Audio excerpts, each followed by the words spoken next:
बिस्मिल्लाहिर्रहमानिर्रहीम, अस्सलामुअलैकुम and a very good morning. Espresso में आपको खुश आमदीद कहेंगे। ये है इमरान हसन। ये है इमरान हसन। इस उम्मीद और दुआ के साथ कि आप ठीक ठाक है। एक नई सुबह का आगाज हो चुका है। ऐसे लगता है कि एक फिल्म है जो 24 घंटे चल रही है। You know, same word, same you, same us, but life में कुछ चेंज हो रहा है। वो चेंज मौसम की सूरत में और उस मौसम के साथ साथ स्मोक की सूरत में है। लाहौर को फिर दुनिया का आलूदा तरीन शहर करार दिया गया और जो स्मोक थी वो बहुत ज़्यादा थी। स्मोक इंडेक्स के हवाले से भी हमने आपको 397 हेडलाइंस में भी आपको बताएंगे। कहने का मतलब ये है कि इसमें और तो कुछ हो नहीं सकता। एकदम से ये स्मोक तो कम नहीं होगी, एकदम से पौधे भी नहीं लग जाएंगे कि माहौल साफ हो जाए। तो बेहतर है कि मास्क लगा के रखें और खासतौर पे बच्चों को जब स्कूल भेज रहे हैं तो मास्क जरूर लगा के भेजें, क्योंकि सांस की बीमारियां और दीगर चीजें बहुत वैसे तो कोविड ने हमें मास्क लगाने का आदी कर दिया है, तो आप इस रूटीन में पड़े तो होंगे आपके घर। एग्जैक्टली इस मौसम में भी आप मास्क का इस्तेमाल करें। इसके साथ मौसम बदल जाए, वही ठंडा गर्म, जब आप एसी से निकलते हैं, अब तो ऐसे बहुत सारी जगह पे एसी नहीं चलते, लेकिन एसी से निकले आप गर्मी में गए। बड़ा बिल बिजली का आ गया कल, इसके बाद कम हो गैस का तैयार है। अच्छा, गैस आने वाली है, गैस होगी तो बिल आएगा ना? नहीं, गैस होगी या नहीं होगी, बिल होगा। वैसे नवंबर में आप तैयार रहिए, क्योंकि कहा यह जा रहा है कि 11 में से 9 कार्गोस बचे हैं, 2 आए नहीं, तो गैस का मामला खराब हो सकता है। लेकिन जनाब, इस पे हम बात करेंगे और मैच पे भी बात करेंगे, क्योंकि आज पाकिस्तान में नामीबिया का मैच है, इस हवाले से भी डिस्कशन करेंगे। लेकिन सबसे पहले आपको बताएंगे आज की हेडलाइंस। हुकूमत ने नैब कवानीन में एक बार फिर तब्दीली कर दी। तरमीमी ऑर्डिनेंस में नैब केसेस का सामना करने वाले तमाम सियासी रहनुमाओं के लिए रिलीफ का दरवाजा बंद हो गया। इंडेक्स 397 तक पहुंच गई। महंगाई के सताए अवाम के लिए अच्छी खबर, वजीर आजम महंगाई से मुतल्लिक रिलीफ पैकेज का ऐलान जल्द करेंगे। 1 करोड़ से ज्यादा आबादी को रिलीफ दिया जाएगा। कैनवस के बजाय चेहरे पर आर्ट के नमूने बनाने वाली फातिमा फरहत होंगी एक्सप्रेसो की मेहमान। सेगमेंट निकले तेरी तलाश में बात करेंगे मुस्तंसर हुसैन तार साहब से उनकी किताब लाहौर से यारकंद पर। सेगमेंट मेरा पाकिस्तान में हिना न्याजी करवाएंगी सैर national highway and motorway police training college की। और कौमी टीम T20 वर्ल्ड कप में अपना चौथा मैच नामीबिया के खिलाफ शाम 7 बजे खेलेंगी।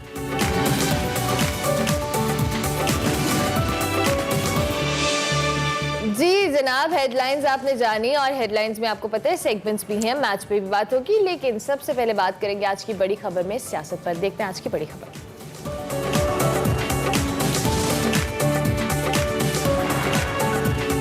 बड़ी खबर, और हुकूमत ने एक बार फिर नैब ऑर्डिनेंस में तब्दीली कर दी। ये भी बड़ी खबर है।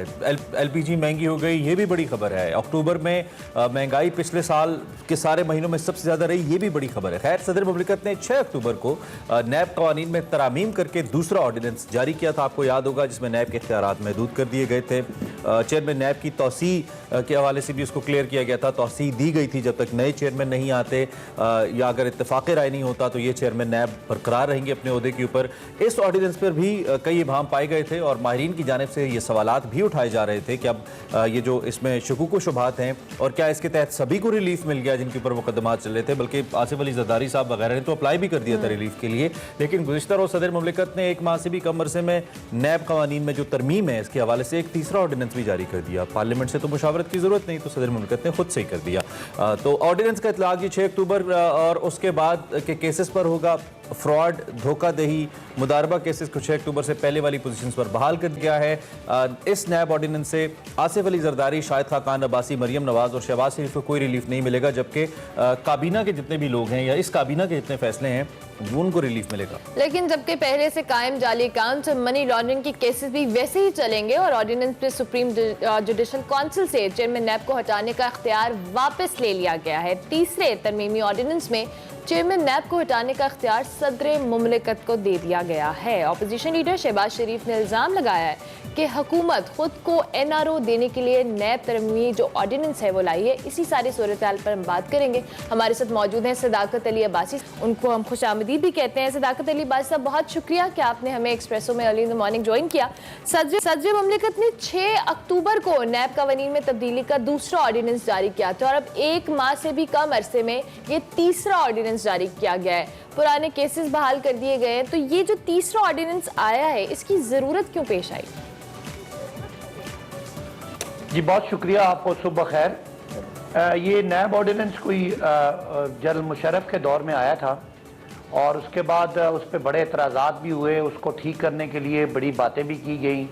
पीपल्स पार्टी के दौर में भी 5 साल में वो बोलते रहे, नून लीग के दौर में भी बोलते रहे और जाहिर है 11-12 साल के तजर्बे के बाद जब ये हुकूमत आई तो इन्होंने देखा कि उसमें क्या क्या ठीक करना है और वक्त के साथ जब उसमें अमेंडमेंट्स की, वो अमेंडमेंट्स जब आई, तरमीम आई, तो उन तरमीम के कुछ ऐसे भी उसमें से लूप होल्स निकले जिसमें जो मेन लोग कल्प्रेट हैं इस माशरे के, जिन्होंने इस मुल्क को लूटा है, उनको उनके केसेस पे उसका असर पड़ा। लिहाजा जो मेजर तब्दीली ये है कि जो तरमीम आई हैं इसका इससे अगले ऑनवर्ड केसेस पे मतलब इसका लागू होगा। लेकिन अगर बैकवर्ड जाएंगे तो बहुत सारे ऐसे अदालतों में केसेस हैं जो ऑलमोस्ट कंक्लूजन के करीब हैं, तो उन पे इसका असर ना पड़े और जो कानून जिस डेट से है उससे आगे उस पर अमल दरामद हो, ये उसमें एक बेहतरी की गई, वरना बहुत सारे केसेस में इसका मनफी असर पड़ रहा था। ठीक है, मतलब आपसे पहले एहतसाब रहे, आपके बाद न रहे? नहीं, हमारे पहले असल कानून की 2 तरीके होते हैं कि आज के दिन में मैं जो जुर्म करूंगा मुझ पे आज का कानून लागू होगा, और अगर मैंने कोई माजी में जो कानून तोड़ा था, अगर आज वो कानून खत्म हो गया तो माजी में तो मैंने जुर्म किया है ना। ये इसकी एक लॉजिक ये है कि मुरव्वजा जो कानून है उसका इतलाक उस डेट से होता है और उसका माजी के जो केसेस हैं जो लेकिन सवाल यहाँ पे ये है कि आपके इस काबीना ने अगर कोई फैसला गलत किया या यहाँ अगर आपके दौर में कोई करप्शन हुई तो उसका एहतसाब ना हो और इससे पहले जो है उसका हो, इसका तो ये मतलब समझ में आता है, ऐसा नहीं, ये आपकी इंटरप्रिटेशन है, मुझे मेरी इंटरप्रिटेशन करने दें, मुझे अपनी तशरीह करने दें कि इससे पहले ये सारा कुछ नैब के डोमेन में था।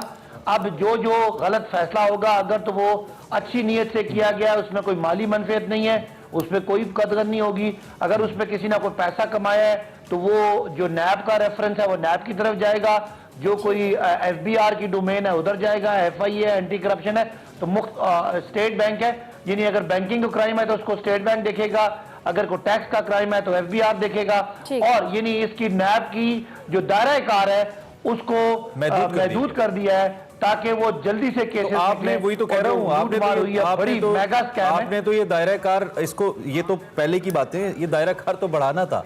अगर एक इदारे के अंदर करप्शन हुई है और वही इदारा उसको इन्वेस्टिगेट कर रहा है तो आपको तो सदाकत अब्बासी साहब अच्छे तरीके से नहीं पता कि इदारों के अंदर इन्वेस्टिगेशंस कैसे होती हैं, कैसे अपनी मनपसंद की कमेटीज बनती हैं, इंक्वायरीज होती है, मनपसंद की रिपोर्ट आती है, मनपसंद की ACRs लिखी और लिखवाई जाती हैं। ये तो एक इदारा बनाया ही इसलिए गया था कि सारे इदारे इसके नीचे हों और वो इदारा बाकी इदारों का एहतसाब कर सके। आपने तो नैब का पुराने से भी पुराना निज़ाम खत्म कर दिया और बिल्कुल मेरे ख्याल में तो अब नैब की ज़रूरत नहीं रह जाती अगर हम मुकम्मल तौर पर उसके दायरे इख्तियार की बात करें, अगर सब इदारों ने अपना एहतसाब खुद करना है तो। पहले अगर अब नैब के बारे में पीपल्स पार्टी, नून लीग और बाकी जो पॉलिटिकल पार्टीज हैं उनके बयानात सुन लें, वो तो इसको काला कानून और ड्रैकोनियन लॉ पता नहीं क्या क्या कहते रहे। हम हरगिज़ ये नहीं कह रहे कि कोई करप्शन को के सर्टिफिकेट है, लेकिन जो दीगर इदारे हैं उनको अपना अपना काम करना है। नॉर्मली एतराज़ ये होता है कि नैब की एक्सपर्टीज बैंकिंग सेक्टर में नहीं है, नैब की एक्सपर्टीज टैक्स इवेजन वाले मामलात में नहीं है, लिहाजा जो करप्शन, जो सरकारी मुलाजमीन की करप्शन है उसका और जो मेगा स्कैम्स है उन पे नैब करे और बाकी इदारों की भी कैपेसिटी बिल्डिंग हो। हरगिज ये बात नहीं है कि कोई करप्शन करेगा तो उसको नैब नहीं पकड़ सकता, लेकिन नैब का दायरा कार वसी करने बहुत ज्यादा उसके पांव फैलाने की बजाय दायरा कार महदूद करके उसके काम को ज्यादा फाल बनाया जाए और दीगर इदारों को भी खड़ा किया जाए। वो इदारे इसलिए नहीं बनाए गए थे कि वो उन पे आप और मैं एतबार ना करें, उन पे एतबार बढ़ा के और जो स्पेशलिस्ट महकमे वो स्पेशलिस्ट काम करें। नैब एक जैक ऑफ ऑल ट्रेड्स नहीं हो सकता। ठीक हो गया। अच्छा, इस जो आपने दायरा कार इसका महदूद किया है, इसमें चेयरमैन नैब को हटाने का जो इख्तियार है वो सुप्रीम जुडिशल काउंसिल से वापस लेकर सदर मुमलिकत को दे दिया गया है। ये जो किरदार था सुप्रीम जुडिशल काउंसिल का, इसको क्यों खत्म किया गया? देखिए, उस वक्त की जो पार्लियामान थी या उस वक्त के जो लोग जिनको आवाम का मैंडेट था उनका ख्याल था कि वो तरीका ठीक है। आज के 10, 11 साल, 12 साल तजर्बे के बाद हमारा ख्याल है, हमारे आज की पार्लियामान का या हमारी जो गवर्नमेंट है जिसके पास पार्लियामान की अक्सरियत है, उनका ख्याल है कि ये तरीका कार ठीक है। तो उस पर आप दोनों पे डिबेट कर सकते हैं कईयों के ख्याल में वो ठीक था और कईयों के ख्याल में ये ठीक है। तो ये एक राय है जिसमें आप अपनी राय कायम कर सकते हैं, लेकिन एंड ऑफ द डे जो गवर्नमेंट ऑफ द डे होता है, जो पार्लियामेंट की अक्सरियत होता है, उनकी राय को बेहतर समझा गया। बहुत बड़ी चूंकि ये इसमें टेक्निकल बहस में लॉ का एक्सपर्ट नहीं कर नहीं सकता, लेकिन इसको आज के लोगों की जो नुमाइंदगी है वो इसका समझती है कि ये प्रोसीजर बेहतर है। अच्छा, पार्लियामेंट का तो खैर इसको कोई बैकअप हासिल नहीं है, ये तो एक आपका अपना वन साइडेड डिसीजन है। पार्लियामेंट में तो आप इतने बड़े मामले को लेके ही नहीं गए, नंबर वन। नंबर टू ये है कि आप मुझे मेरा कमेंट सुन लें। जी जी जी। पार्लियामेंट की अक्सरियत गवर्नमेंट है और गवर्नमेंट ने ये बिल दिया है और जब भी पार्लियामेंट में जाएगा अक्सरियत जो है वो इसके साथ होगी। नहीं, वो तो वही बात है ना, एक साथ होगी और साथ है, there is a difference, number one. Number two ये है कि अब आपने सदर मुमलिकत को ये इख्तियार दे दिया, यानी कि आपकी हुकूमत के तहत सदर मुमलिकत चेयरमैन नैब लगाएंगे, यानी कि चेयरमैन नैब भी एक अब ऑटोनमस उनकी हैसियत रही नहीं है, वो भी किसी के नीचे आ गए। और चूंकि सदर मुमलिकत को भी उनकी भी हैसियत, दो कि वो आईनी सरबराह के तौर पर हैं, लेकिन उनको भी वज़ीर आज़म की माँ के ऊपर और पार्लियामेंटेरियंस लेकर आते हैं, तो इसका मतलब यह है कि कहीं ना कहीं इन्फ्लुएंस आ गया। तो एक इदारा जिसने सब इदारों का एहतसाब करना था तो 12 लेक इन्फ्लुएंस के नीचे आ गया। और दूसरी बात, ये जो अमेंडमेंट हुई है इसमें जस्टिस रिटायर्ड जावेद इकबाल साहब के खिलाफ जो वीडियो स्कैंडल रेफरेंस था वो भी खत्म कर दिया गया। मतलब जितनी भी ओपोजिशन के केसेस हैं अपनी जगह पे हैं, वैसे ही चलेंगे। आपके आइंदा आपके खिलाफ कोई ऐसा केस नैब के दायरे इख्तियार में आएगा नहीं। जो चेयरमैन नैब साहब है उनके अपने ऊपर अगर कोई सवाल है उसको हटा दिया गया। ये कैसा एहतसाब का इदारा आप बना रहे हैं? क्या आपको लगता है कि इस एहतसाब के इमेज के साथ जिस तरीके इंसाफ ने हुकूमत बनाई थी वो अवाम के सामने 2023 में जा सकेगी और अपना नैरेटिव रख सकेगी इस एहतसाब के निज़ाम के साथ जो वन साइडेड नजर आता है? आप देखें, आपने सारे इदारों का नाम लिया, चाहे वो इदारा नैब है, चाहे वो सुप्रीम कोर्ट है, चाहे वो गवर्नमेंट है। इन सब इदारों का जो मदर ऑफ डेमोक्रेसी होती है वो तो पार्लियामान, और जो सदर साहब हैं वो पार्लियामान के पार्लियामान का हिस्सा होते हैं, प्रेसिडेंट ऑफ पाकिस्तान। और वो कोई खुद नहीं बन जाते बैठ जाते, उनको पार्लियामेंट की अक्सरियत वोट दे के बनाती है। तो मैं समझता हूँ कि ये पार्लियामेंट की आवाज़ है और पार्लियामेंट सारे इदारों पे सुप्रीम है और पार्लियामेंट आवाम की आवाज़ है। लिहाजा जितनी आप बातें कर रहे हैं उनमें ये समझे कि असल जमहूरियत की रूह है। हाँ, अगर ये 120 डेज के बाद ये पार्लियामान से ना गुजरा ये कानून खत्म हो जाएगा। अल्टीमेटली इसको पार्लियामान की अक्सरियत से गुजरना है। आज जो ऑर्डिनेंस आया है ये 120 डेज है, ये भी आईनी है और पार्लियामान का जो मुल्क का सरबराह है, जो रियासत का सरबराह है वो पार्लियामान का हिस्सा है और सदर जो है वो पार्लियामेंट का हिस्सा होता है। तो मैं समझता हूँ ये जमहूरियत की बिल्कुल रूह के ऐन मुताबिक है।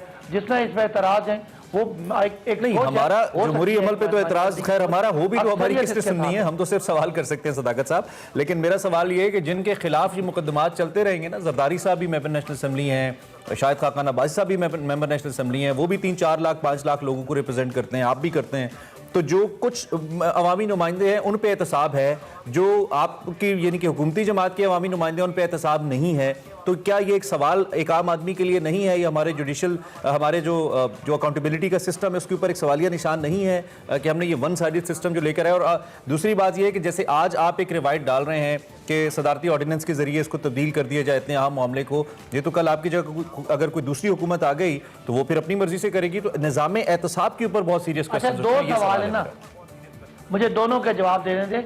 एक तो ये कि मैंने बताया कि अगर आज हम उसको ऑर्डिनेंस के जरिए लेके आए तो ऑर्डिनेंस की मैक्सिमम उम्र 120 दिन होती है, उसको दोबारा कानून साजी के प्रोसेस से गुजारना पड़ेगा।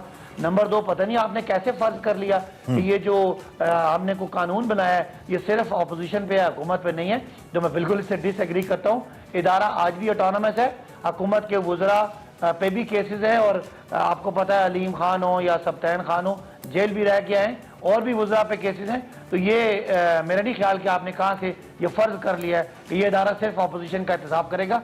हाँ, माजी के जो केसेस हैं उनको कंटिन्यू कराना है और इससे आगे जो भी एहतसाब होगा, मैं तो समझता हूँ कि अगली हुकूमत भी हमारी होगी। आप कैसे कह सकते हैं कि हमारा एहतसाब नहीं होगा या अगली दफा कोई और आएगा? जब जो मैंने कहा अगर पार्लियामान की अक्सरियत है, अगर आप ये ख्याल अगर आप ये गुमान रख सकते हैं तो कि आपकी हुकूमत होगी, तो मैं बीइंग वोटर ये गुमान रख सकता हूँ कि मे बी आपकी ना हो। नहीं, आप अपनी राय रखने का हक रखते हैं। जी। आज की पार्लियामान की आवाम के मैंडेट की अक्सरियत मेरे पास है और मैं कानून बना रहा हूं। कल अगर आप किसी और को अक्सरियत देंगे तो वो तब्दील कर कानून को बदल देगा। ठीक है, वही मैंने कहा कि वो फिर अगर उसने अपने लिहाज से बदल दिया तो फिर आप क्या करेंगे, यही मैं कह रहा था एक्चुअली। अच्छा, थोड़ा सा राइट है ना, थोड़ा सा हक है। ठीक है, आज मैं कानून बना के मैं आपके सामने आऊंगा, आपका ख्याल है कि मेरा कानून जानेदार है, आप मुझे वोट नहीं देंगे, ultimately the ball is in the अवाम्स कोर्ट। मसला ये है कि आपका बेसिक मैनिफेस्टो नहीं था ना कि जो आए अपनी मर्जी से कानून तब्दील करे। इमरान खान तो अपनी स्पीचेस में यही कहते आए कि लोग अपनी मर्जी से अपनी मर्जी के कानून बनाते थे, अपनी मर्जी के लोग लगाते थे। है पार्लियामान की अक्सरियत अगर राय नहीं करेगी तो ये कानून नहीं रहेगा, ये खत्म हो जाएगा। ठीक, महंगाई की तरफ थोड़ा सा मैं वक्त कम है। आप एक बार फिर एलपीजी की कीमतों में कल इजाफा हो गया, महंगाई बुलंद तरीन सतह पे है, 9.2% पे रिपोर्ट हुआ कल के इस वक्त। और जितनी भी चीज़ें हैं, चाहे वो चिकन है, चाहे वो दालें हैं, एक बार फिर कल फिगर्स आए कि वो महंगी हो गई हैं। इस पे सर कोई कमेंट, इस पे कोई राय आपकी?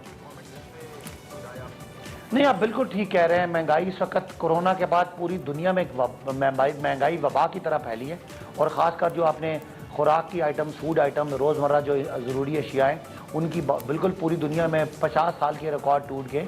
तो पाकिस्तान में भी उसका असर है, लेकिन इंशाल्लाह बहुत जल्द आपको अगले बहुत थोड़े से दिनों में आपको वज़ीर आज़म की तरफ से एक पैकेज अनाउंस होता हुआ नज़र आएगा, जो पाकिस्तान के 1 करोड़ 1.5 करोड़ लोगों को फिल फॉर एक रिलीफ देगा खाने पीने की अशिया में। बिल्कुल आपका ये पॉइंट वैलिड है कि महंगाई है, और महंगाई से बचने का कोई और ज़रिया इस वक्त नहीं है। दुनिया में हर जगह पे दालें महंगी हो रही हैं, गैस में महंगी हो रही है, पेट्रोल डीजल महंगा हो रहा है, और वो पाकिस्तान में भी उसका असर है। काश पाकिस्तान के पास बहुत सारे ख़जाने में पैसे होते और हम इसको सब्सिडाइज करते, लेकिन सब्सिडाइज नहीं कर सकते वो ऑल अक्रॉस। तो चलें, हमने इन डिटेल्स भी इस पे बात करनी है हमारे शो में। Thank you very much Saqat Ali Abbasi साहब। साक़त अली अब्बासी साहब member national assembly Pakistan Tehreek Insaf के रहनुमा अपनी राय का इज़हार कर रहे थे। जो मौजूदा नैब का ऑर्डिनेंस आया है, जो कि बज़ाहिर साफ नज़र आता है कि इसमें हुकूमत के लिए आसानी, जबकि अपोजिशन के लिए पुराने केसेस के लिए मुश्किल मौजूद है। लेकिन उन्होंने कहा जी हम हुकूमत में हैं, हम ये लेकर आए हैं, हम इसको कानून भी बना सकते हैं। अभी कानून नहीं है, लेकिन जो बाद में आएगा वो कानून तब्दील कर ले। लेकिन यहाँ पे सवाल ये है कि क्या निज़ाम इंसाफ के ऊपर फिर वो जो एक गैर जानिबदारी का जो एलिमेंट है, क्या वो बरकरार रहेगा या नहीं रहेगा? इसको देखकर तो लगता है कि इसके ऊपर सवाल उठते नजर आते हैं, और अपोजिशन भी इसके ऊपर सवाल उठा रही है। और इसके साथ साथ जो प्राइम मिनिस्टर ने आइंदा आने वाले दिनों में रिलीफ का ऐलान किया है, अब तो डर ही लगता है जब प्राइम मिनिस्टर नोटिस लेते हैं, कोई ऐलान करते हैं, आवाम के लिए कुछ मुश्किल ही होती है। लेकिन दुआ करते हैं जी रिलीफ के हवाले से जो किया है उन्होंने फैसला या मामला, उसमें आसानी हो भी। हम एक ब्रेक लेते हैं, ब्रेक के बाद हाजिर होंगे। आप देखते रहिए एक्सप्रेसो।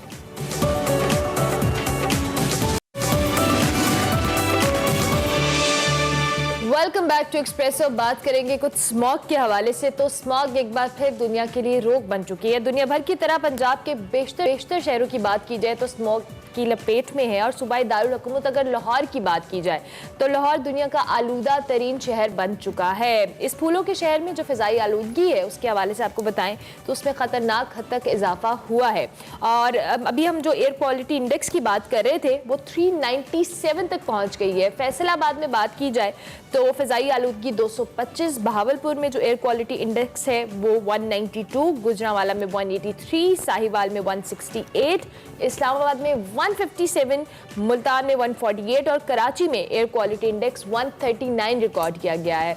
माहिरीन के मुताबिक जो 101 से 150 तक एयर क्वालिटी इंडेक्स है वो सांस की बीमारियों और हसास तबीयत रखने वाले अफराद के लिए इंतहाई ख़तरनाक है। जबकि अगर हम बात करें 151 से 200 तक जो एयर क्वालिटी इंडेक्स है वो आम लोगों की सेहत को खतरा उससे लाहक हो सकते हैं। और 201 से 300 के दरमियान अगर हो जाए खुदा न खास्ता तो फौरी तौर पर हुकूमत को एमरजेंसी नाफिज कर देनी चाहिए। लेकिन यहाँ पे ठंड प्रोग्राम जिसे कहते हैं वो चल रहा है। पंजाब में स्मोक पर काबू पाने के लिए 6 अक्टूबर को दफ़ा 144 नाफिज की गई। पंजाब में फसलें जलाने, कचरा, सनती और जो दीगर गाड़ियाँ हैं उनके धुएँ के अखराज के बारे में आपको बताएं तो इसी के ज़रिए अमूमी तौर पर फ़िज़ा और जो माहौल है इसमें आलूदगी बनने का एक अमल होता है और इनके खिलाफ कार्रवाई का ऐलान किया गया था। और 1 माह तक दफ़ा 144 तक फसलों की बाक़ियात और कचरा जलाने पर पाबंदी भी आयद की गई थी। ताहम अभी तक इसमें कोई ख़ास कमी वाक़ई नहीं हुई है और ये ख़तरनाक हद तक बढ़ चुका है। हमारे साथ मरियम शब्बीर हैं जो कि माहिर माहौलियात हैं, आप इनको जानते हैं। हम बात करते हैं, इनसे पूछते हैं कि हमारी कैसे रहनुमाई कर सकती हैं कि एक तो इस सूरत हाल से हम निकलें कैसे और ये कब तक रहेगी। Mariam, thank you for joining us early in the morning and good morning. Though it is a morning but it's not a good morning in a sense कि बहुत ज़्यादा स्मोक है, पोल्यूशन बहुत ज़्यादा है और परेशानी आम लोगों के लिए भी बन रही है। जो बीमार है उनके लिए तो है ही। तो पहले तो मैं आपसे पूछना चाहूँगा कि ये कब तक चलेगा, क्या मज़ीद बढ़ेगा और निकलें कैसे इससे? जी शुक्रिया। आप देखें कि आपने जो सबसे पहले मैं बात करना चाहूँगी, जो वजह आपने मेंशन की है उसमें थोड़ी सी अगर मैं करेक्शन करूँ तो ये स्टबल बर्निंग या जो फार्मर्स कंट्रीब्यूट करते हैं इसका फ्रैक्शन ऑब्लिक्विंस का बहुत ही कम है। आपका जो रिसर्च देखें तो ये आपको बताती है कि आपको ट्रांसपोर्ट सेक्टर, ये जो गाड़ियाँ आपकी चलती हैं, ये सबसे ज़्यादा कंट्रीब्यूट करती हैं, उसके बाद आपकी सनतें कंट्रीब्यूट करती हैं, और उसके बाद फिर ये फ्रैक्शन आता है एग्रीकल्चर का और ब्रेकिंस का। ये वजूहात तब तक रहेंगी जब तक ये कॉजेज हैं, जो वजूहात मैंने आपको बताई हैं, तब तक ये रहेगा। और जब तक गवर्नमेंट जो है वो हैजर्ड या इमरजेंसी मेजर्स करने के बजाय लॉन्ग टर्म मेजर्स पे जब तक फोकस नहीं करेगी, तब तक ये सूरत हाल ऐसे ही रहेगी। और मेरी मुराद सिर्फ ये फेडरल गवर्नमेंट से नहीं है, फेडरल गवर्नमेंट अपने एंड से एफर्ट्स कर रही है, अच्छी एफर्ट्स कर रही है, मजीद करने की जरूरत है। लेकिन चूंकि 18th अमेंडमेंट के बाद एनवायरनमेंट प्रोविंशियल सब्जेक्ट है, तो प्रोविंसेस को ज्यादा एक्टिवली अपना रोल प्ले करने की जरूरत है। और अगर आप सबसे मेन वजह देखें तो आपने देखा होगा कि पंजाब गवर्नमेंट ने अपने टेन्योर में कुछ ऐसे प्रोजेक्ट्स भी अप्रूव किए हैं सीमेंट इंडस्ट्री और हाउसिंग स्कीम तरह, जो कि आपकी सबमिशन में पार्टिकुलेट मैटर करने में कंट्रीब्यूट कर रही होती हैं। अब जो है वो ये है कि इससे बचा कैसे जाए। तो बचने का तरीका तो मैंने आपको बताया कि लॉन्ग टर्म है, लेकिन शॉर्ट टर्म शहरी क्या कर सकते हैं कि वो डबल मास्क पहने, ग्लासेस पहन के रखें, क्योंकि आपकी आंखों को इम्पैक्ट करती है, आपकी स्किन को इम्पैक्ट कर सकती है, फुल कपड़े आप पहने। इसी तरह की शहरी तो मेजर्स कर सकते हैं अपने एंड पे, आपके घरों में या आसपास जो भी जगह है उसमें प्लांट लगाएं। जब तक गवर्नमेंट तब तक खुद करें, साइकिल यूज करें, आप कंट्रीब्यूट अपने एंड से जो इंडिविजुअल कार्बन फुटप्रिंट्स हैं उनको कम करें। ठीक है। अच्छा Maryam, if I am not wrong 2017 से ये मामला चल रहा है स्मॉग वाला, और ऑफ हम देखते रहते हैं कि अक्सर ऑफ द सीजन भी हमें बहुत सारा स्मॉग वाला एलिमेंट नजर आता है। स्पेसिफिकली हम लाहौर में रहते हैं तो हम इसकी बात करेंगे। प्रिवेंशन आपने लॉन्ग टर्म तो कहा, लेकिन लॉन्ग टर्म प्लानिंग भी होनी चाहिए और गवर्नमेंट की इस हवाले से हमें को बाज़ाहिर स्ट्रैटेजी नज़र नहीं आती। हर साल आते हैं स्मॉग, हम यही कहते हैं, आप लोग अपने तौर पे तलकीन करते हैं शहरियों को, लेकिन इसकी पेशगी इकदाम क्यों नहीं किए जाते, और क्या रीज़न आपको लगती है कि हमें किस तरह से इसके पेशगी इकदाम करने चाहिए?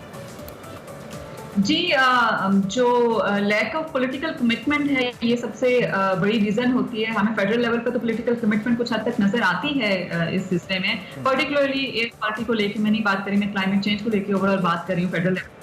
लेकिन उसी गवर्नमेंट को आप देखें जो कि प्रोविंशियल सूबाई सतह पर है, तो वहां पर काइंड ऑफ डिस्कनेक्ट है, क्योंकि 3 प्रोविंसेस में आप देखें कि पीटीआई की गवर्नमेंट है। तो प्रोविंशियल सतह पे आप पंजाब की अगर मैं पर्टिकुलरली बात करूं तो सीएम जो है उनको जो इन्वायरमेंट मिनिस्टर है उसका नाम भी कभी नहीं हमने सुना होगा। इस तरह की इतना उनका रोल इनइफेक्टिव है कि हर मामले में कि आपको पता भी नहीं है कि इन्वायरमेंट का मिनिस्टर कौन है। तो जाहिर है ये जब तक आप एफर्ट्स नहीं करेंगे, पॉलिटिकल कमिटमेंट्स नहीं करेंगे, तब तक जो है वो ऐसे इश्यूज को कवर नहीं किया जा सकता है। और यही सूरत हाल हमारी डेंगू की भी रही थी, क्योंकि पंजाब का तो मरियम, अगर ये इसी तरीके से हवा आलूदा रहती है और ये सिलसिला बढ़ता रहता है, तो हम कहाँ पे जाके रुकेंगे? आप आने वाले वक्त को कैसे देख रही हैं? जी जब तक पॉलिटिकल कमिटमेंट नहीं होगी, जब तक गवर्नमेंट एफर्ट नहीं करेंगी along with the help of media and civil society, तो तब तक ये इशू तो रहेगा। लॉन्ग टर्म बजट में भी अगर आपकी 10 बिलियन ट्री सुनामी का जैसे अनाउंस हुआ हुआ है, इलेक्ट्रिक व्हीकल पॉलिसी का हुआ हुआ है 2030 तक 30% करने हैं, शिफ्टिंग जो करनी है रिन्यूएबल एनर्जी पर 60% तक बाय 2030, ये कमिटमेंट्स अगर पूरी होती हैं, इनका इम्प्लीमेंटेशन हो जाती है, जो कि बड़ा चैलेंजिंग है मेरे ख्याल में टारगेट्स मीट करना, तो आपके ये भी एक एलिमेंट है कि पाकिस्तान बहुत बड़ा, या जो साउथ एशियन ममालिक हैं, खासतौर पे पाकिस्तान हो गया, भारत वगैरह, ये बहुत बड़े कंट्रीब्यूटर नहीं है इस तरफ, लेकिन ये मुतासिर होने वाले ममालिक में टॉप लिस्ट के ऊपर है। तो कंट्रीब्यूटर बड़े बड़े ममालिक जिनकी बड़ी बड़ी इंडस्ट्रीज हैं वो हैं, तो इसमें इंटरनेशनल कम्युनिटी की क्या रिस्पॉन्सिबिलिटी है और पाकिस्तान कैसे प्रोवोक कर सकता है इंटरनेशनल कम्युनिटी को कि वो इस पर कंट्रोल करें?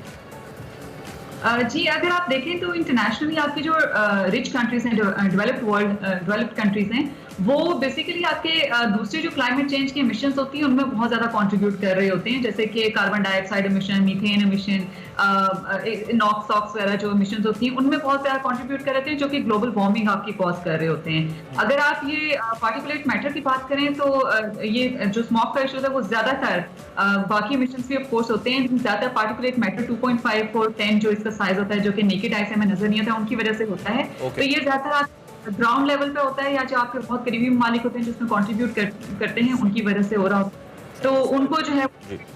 ठीक है, ठीक है Mariam, thank you very much ji, बहुत शुक्रिया आपने अपना वक्त में दिया और इस अहम मामले पे हमसे बात की।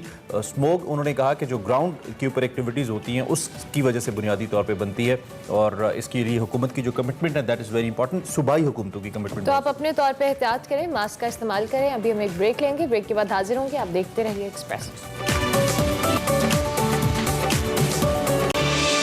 Welcome back to Expresso. बारी हमारे सेगमेंट मेरा पाकिस्तान की, जिसमें हिना न्याजी आज हमें सैर करवाने वाली हैं, बल्कि वहाँ पे मुलाकात करवाने वाली हैं national highway and motorway police college के हवाले से। वहाँ पे किस तरह से सिस्टम चलता है उस पे आज का है हमारा मेरा पाकिस्तान।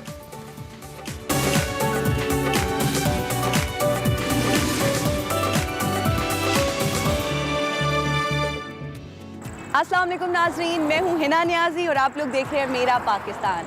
नाजरीन, आज मेरा पाकिस्तान में मैं national highways and motorways police training college के बाहर मौजूद हूँ। आज हम इनके साथ सारा दिन गुजारेंगे और जानेंगे कि इनको किस तरह से ट्रेनिंग दी जाती है, कौन कौन सी ट्रेनिंग्स हैं, और ना सिर्फ यहाँ पे मर्दों को ट्रेनिंग दी जाती है बल्कि ख़वातीन को भी यहाँ पे ट्रेन किया जाता है। तो आइए चल के गुजारते हैं इनके साथ कंप्लीट डे।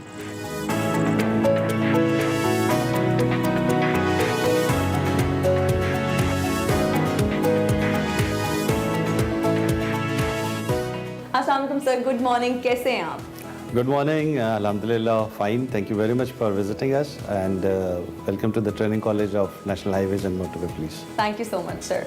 सबसे पहले तो सर इस कॉलेज की हिस्ट्री के बारे में बताइए, कब बना? देखिए 1997 में मोटरवे पुलिस का क़याम आया, 26 नवंबर 1997 को। इनिशियली ये ट्रेनिंग कॉलेज इस्लामाबाद में था और जो बाहर से इंस्ट्रक्टर्स आए, फॉरेन इंस्ट्रक्टर्स आए, उन्होंने हमारे जो इनिशियल मोटरवे के पुलिस ऑफिसर्स थे उनको ट्रेन किया।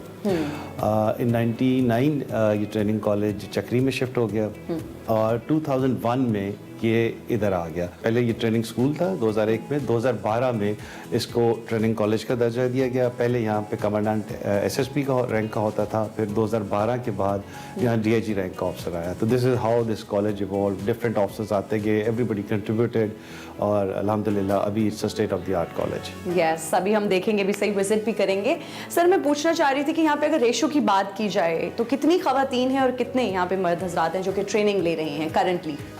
देखिए मोटरवे पुलिस का एडवांटेज ये है कि हमारे पास 10% फीमेल्स का कोटा है, जो कि किसी और डिपार्टमेंट में नहीं है। नॉर्मली बाकी डिपार्टमेंट्स में 1% 2% फीमेल्स होती हैं, यहाँ पे 10% फीमेल्स का कोटा है। और सर आप लोगों के लिए यहाँ पे अगर अकोमोडेशन की बात की जाए, जो ऑफिसेज यहाँ पर आते हैं या जिनको ट्रेन किया जाता है, तो आप लोगों के पास क्या उनके रहने के लिए भी अकोमोडेशन भी आप लोग प्रोवाइड करते हैं? देखिए हमारे पास फीमेल हॉस्टल भी अलहदा है, बॉयज़ हॉस्टल अलहदा हैं। जो कॉलेज की एक्सपेंशन हो रही है इसी सूरत में हो रही है कि हम नए हॉस्टल्स बना रहे हैं। I requested the inspector general कि जी ये नीड ऑफ द आवर है, हम सीपैक की वजह से मोटरवे पुलिस एक्सपैंड हो रही है। हमारी प्रेजेंटली स्ट्रेंथ जो है वो 13,000 है, अगले 2 साल में ये डबल हो जाएगी। ऑलराइट सर, थोड़ा सा अगर स्मार्ट टेक्नोलॉजी की बात की जाए जो कि अभी इंट्रोड्यूस करवाई गई है, हमें हमारे देखने वालों को उसके बारे में भी बता दें। देखिए हम अब मोटरवे पुलिस ड्रोन कैमरास भी यूज़ कर रही है, हम उनसे भी हेल्प ले रहे हैं। हमने जो सिक्योरिटी कैमरास हैं, जो स्पेशली जो लाहौर मुल्तान आपकी जो नई मोटरवे बनी है उस पर बड़े अच्छे किस्म के सिक्योरिटी कैमरास लगे हुए हैं, हम उनके ज़रिए भी हेल्प ले रहे हैं। और उसके अलावा हमारे जो मैनुअल कैमरास हैं जो आपने देखा होगा रोड पे ये लेके खड़े होते हैं, तो उसके ज़रिए से भी हम जो डिफरेंट आस्पेक्ट्स हैं, स्पीड लिमिट के, बेल्ट के, हम उसको कवर करते हैं। ऑलराइट सर, आप ये बताइएगा कि बहुत सारे इस टाइम जो है नौजवान आपको देख रहे हैं और वो शायद ज्वाइन भी करना चाहते हो इस कॉलेज को, तो क्या क्राइटेरिया है, किस तरह से वो ज्वाइन कर सकते हैं? कुड यू प्लीज एलैबोरेट थोड़ा सा? देखिए हमारी 2 लेवल पे भर्ती होती है, कांस्टेबल लेवल पे एंड सब इंस्पेक्टर पे। कांस्टेबल लेवल पे जो भर्ती है वो हम किसी बाहर की एजेंसी से NTS हो गया या कुछ इस तरह की कंपनी से हम रिक्वेस्ट करते हैं कि वो उनका टेस्ट लें, ताकि हम इन्वॉल्व ना हो, कि लोग ये ना कहें कि जी यहाँ कोई सिफारिश होती है। हमारा कल्चर बहुत बेहतर है। हमारे जो सब इंस्पेक्टर्स हैं जो कि ग्रेड 14 के हैं, हम उनकी recruitment federal public service commission के जरिए कराते हैं। कोई और डिपार्टमेंट ऐसा नहीं होगा जिसमें ग्रेड 14 की रिक्रूटमेंट की जो है federal public service commission normally grade 17 की करता है। There are a lot of questions in my mind. Training किस तरह से होती है, फिर ड्राइविंग सिमुलेशन किस तरह से है, तो प्लीज अगर आप हमें एक टूर दे दें, दैट विल बी ग्रेट। आइए जी।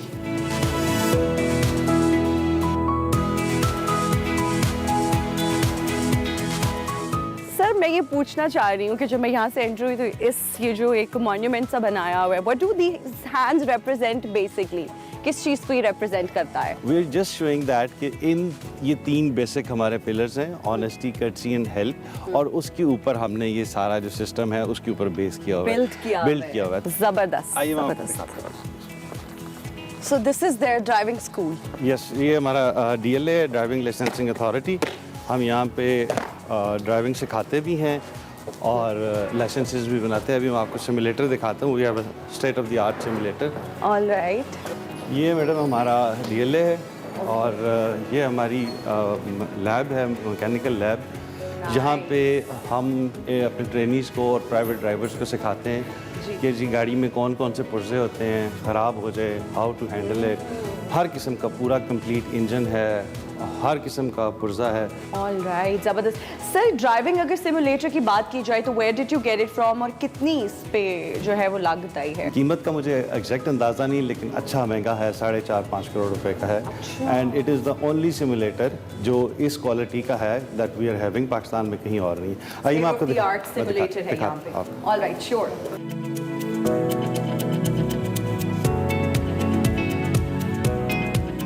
ये मैडम हमारी क्लास चल रही है। हमारे एडवांस कोर्स के लोग हैं जो जिन्होंने प्रमोशनल कोर्स कर रहे हैं। This is our simulator. ये हमारे इंस्ट्रक्टर हैं। Basically 7-dimensional is just like a virtual studio. All right. इसको हमने एक सॉफ्टवेयर के साथ अटैच किया हुआ है। This is Renault original truck frame. इसको हमने विंडोज 7 के साथ सॉफ्टवेयर दिया और उसको डिस्प्ले के लिए ये LEDs लगाई। ठीक है। इसमें हमारे पास 6 व्हीलर से लेकर 22 व्हीलर्स तक गाड़ियाँ वेरिएबल है। हम ऑप्शन के साथ अपनी मर्ज़ी से चूज़ कर सकते हैं। वेदर फैक्टर टोटली वेरिएबल है, इसमें हम अपनी मर्ज़ी से वेदर चेंज कर सकते हैं। मतलब धूप लेके आ सकते हैं 0 विजिबिलिटी तक।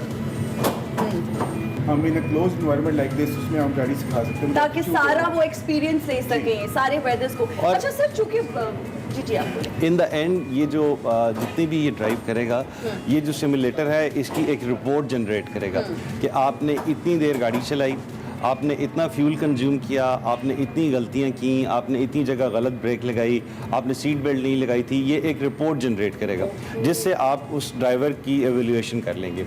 आगे सर्दियां आ रही हैं, वेदर चेंज हो रहा है तो धुंध का बड़ा इशू होता है मोटरवे पे, तो क्या आप लोग इकदाम करते हैं अगर धुंध होती है? देखिए, ट्रैफिक जैम हो जाती है, ट्रैफिक ब्लॉक हो जाती है।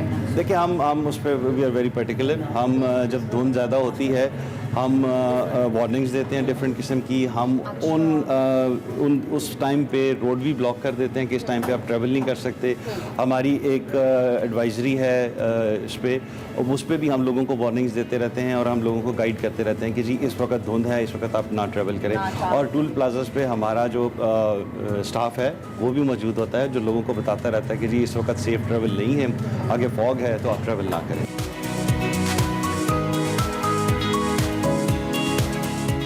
सर, अब आप हमें बिल्डिंग का कौन सा हिस्सा दिखाने जा रहे हैं? Okay fine. अभी हमने एक म्यूज़ियम बनाया है यहाँ पे। बेटा ये छतरी दे दें मैडम को। Thank you. हमने एक म्यूज़ियम बनाया है जिसमें हमने कोशिश की है कि हम दिखाएं कि जी मोटरवे पुलिस कैसे ग्रेजुअली डेवलप हुई, शुरू में कैसे थी और आहिस्ता आहिस्ता इसमें इम्प्रूवमेंट कैसे आई, हमारे कम्युनिकेशंस में कैसे इम्प्रूवमेंट आई।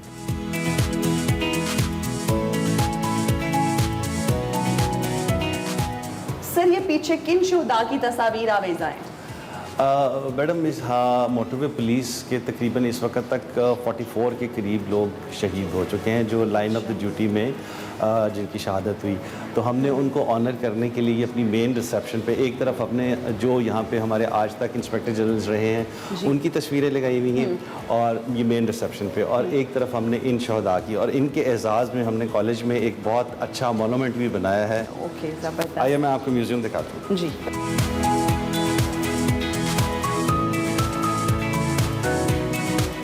तो सबसे पहले मैडम हमारा म्यूज़ियम है और ये पहला टाइपराइटर है 97 में जिस पे कोई ऑफिशियल लेटर इशू हुआ होगा। अच्छा। तो ये हमने बड़ी मेहनत से ढूंढ के हमारे हेडक्वार्टर में पड़ा हुआ था, तो वो हम यहाँ प्रिजर्व आपने किया हुआ था, संभाल के रखा हुआ था। इसी तरह ये मसलन जो पहला हमारा टूर्नामेंट हुआ, हम हर साल एक टूर्नामेंट कराते हैं, बड़ा अच्छा स्पोर्ट्स फेस्टिवल होता है। ये 2011 में पहला फेस्टिवल हुआ था, उसकी ट्रॉफी थी, ये हमने वहाँ पे रखी हुई। ये हमारा पहला यूनिफॉर्म था। Female it was in blue colour. Okay, ये हमारे डिफरेंट किस्म की कम्युनिकेशन के वायरलेस सेट्स हैं। ये बहुत खतरनाक चीज़ है। बहुत सारे लोगों की इससे जान निकलती है। वो अचानक से अपनी मर्जी से गाड़ी चला के आ रहे होते हैं और अचानक से जब ये हमारे स्पीड मेजरिंग कैमरास हैं। This is how we started. ये पहला था, उसके बाद फिर हम लेटेस्ट होते होते अब हम यहाँ पे पहुँच चुके। किस तरह की मेडिकल इमरजेंसीज जो हैं वो यूजुअली मोटरवे पे होती है और आप लोगों को कांटेक्ट किया जाता है, and how do you guys help? हम खुदा न खास्ता लेट से किसी को ब्लीडिंग हो रही है तो हम उन्हें सिखाते हैं कि जी आपने ब्लीडिंग को कैसे रोकना है। किसी को सांस का प्रॉब्लम हो रहा है, हम उसे बताते हैं कि जी आपने सांस कैसे रिस्टोर करना है। इस तरह जो भी फर्स्ट एड, आप फर्स्ट एड का मतलब ये था कि इनिशियल हेल्प, सो दैट कि जब तक एम्बुलेंस आए, वो बंदा हॉस्पिटल पहुँचे तो आप उसको थोड़ा सा स्टेबल कर दें। सर कभी ऐसा होता है कि कोई स्कैम कॉल आ गई इमरजेंसी की? हमारा चूंकि बड़ा लिमिटेड एरिया है, फेंस्ड एरिया है, तो normally we don't receive fake call. Fake call, किसी का टायर पंक्चर हो गया है, कुछ भी हो गया है, तो we try to help them. This is the ammunition which motorway police is using. ये हमारी हर गाड़ी में वेपन होते हैं, सो दैट कि किसी भी अनफोर्सीन को हम निपट सकें। And what about this section? Madam, ये हमारी इन्वेस्टिगेशन किट है। जब लेट्स से कोई एक्सीडेंट होता है तो हमें लेट्स से इन्वेस्टिगेट करना पड़े कि जी एक्सीडेंट हुआ कैसे, who was responsible, what happened. This is the investigation kit.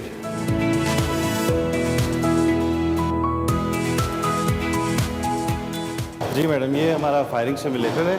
Okay, आइए मैं आपको दिखाता हूँ। This is very interesting. पहले हम इनको यहाँ पे आर्टिफिशियल तरीके से इनका जो एम है, निशाना है, वो अच्छा करते हैं, and then we go for actual live fire so that they can practice यहाँ पे करते हैं और प्रैक्टिकली वहाँ पे करते हैं ताकि आपको 25 बुलेट्स मिलते हैं और वो वेस्ट ना हो। ठीक है सर, मैं भी ये ट्राई करना चाहती हूँ। Sure, why not. दिखाएं, आप ग्रीन वालों पे फायर करें। ओके, हाँ देखें, नहीं लगा।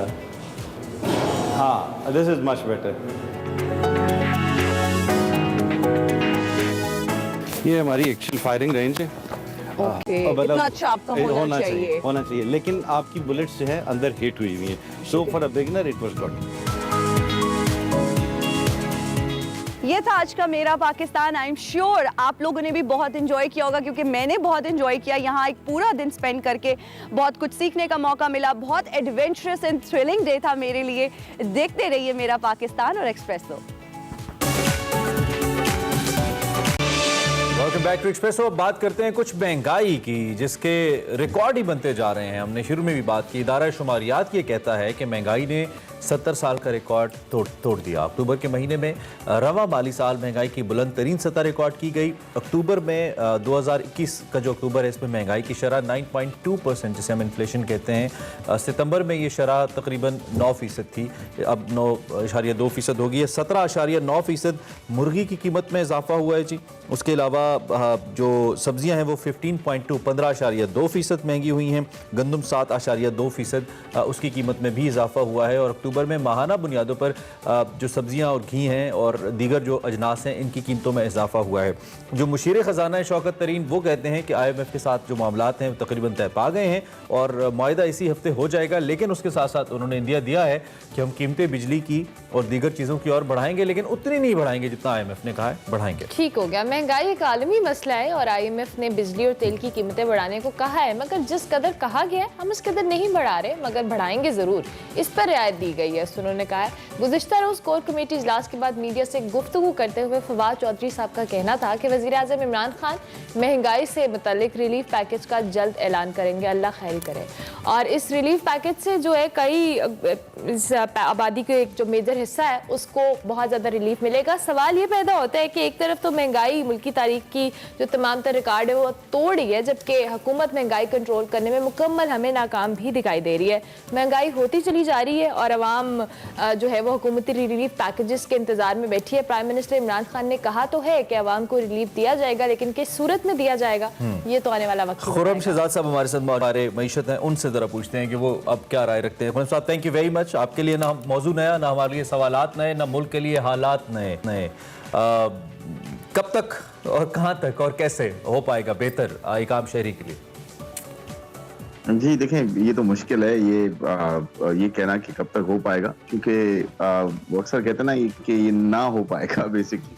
तो ये रिसेंटली ये रिसेंटली जो है वो जिस तरह से हमारी डिसीजन मेकिंग रही है और जिस तरह से हमारी प्लानिंग गवर्नेंस रही है वो ऑफ कोर्स काफ़ी क्वेश्चनिंग है और काफ़ी कंसर्निंग है, क्योंकि इंटरनेशनल मार्केट में तो प्राइसेस जो है पिछले 6-8 महीने से बढ़ना शुरू हुई हैं और हमारे मसले तो भाई बहुत सालों से हैं। तो ये of course stop gap solutions तो हम करते रहे हैं कि जी थोड़े वक्त के लिए ये कर लें, ये थोड़ा सा काम कर लें तो उससे बेहतरी हो जाएगी, ये थोड़ा सा रिलीफ दे दें। तो इस तरह से इकोनॉमीज जो है वो बेहतर नहीं होती लॉन्ग टर्म में। आपको एक आम आदमी की जो है वो अर्न करने की सलाहियत को बढ़ाना है, कमाने की सलाहियत को बढ़ाना है। तो ये कमाने की जो सलाहियत होती है ग्रोथ से आती है, इन्वेस्टमेंट से आती है। बेहतर जो है स्टैंडर्ड ऑफ लिविंग को जो है वो अगर इम्प्रूव करना है या उसको बेहतर करना है तो नेचुरली आपको ग्रोथ पे जो है वो ध्यान देना होगा और सस्टेनेबल ग्रोथ। मैं जब ग्रोथ की बात करता हूँ तो सिर्फ 5%, 6%, 1-2 सालों की बात नहीं करता, क्योंकि 5-6 सालों से आप अगर देखें तो 4-10 सालों से इनफैक्ट देखें तो कि हम 4-5% पे ग्रो करते हैं।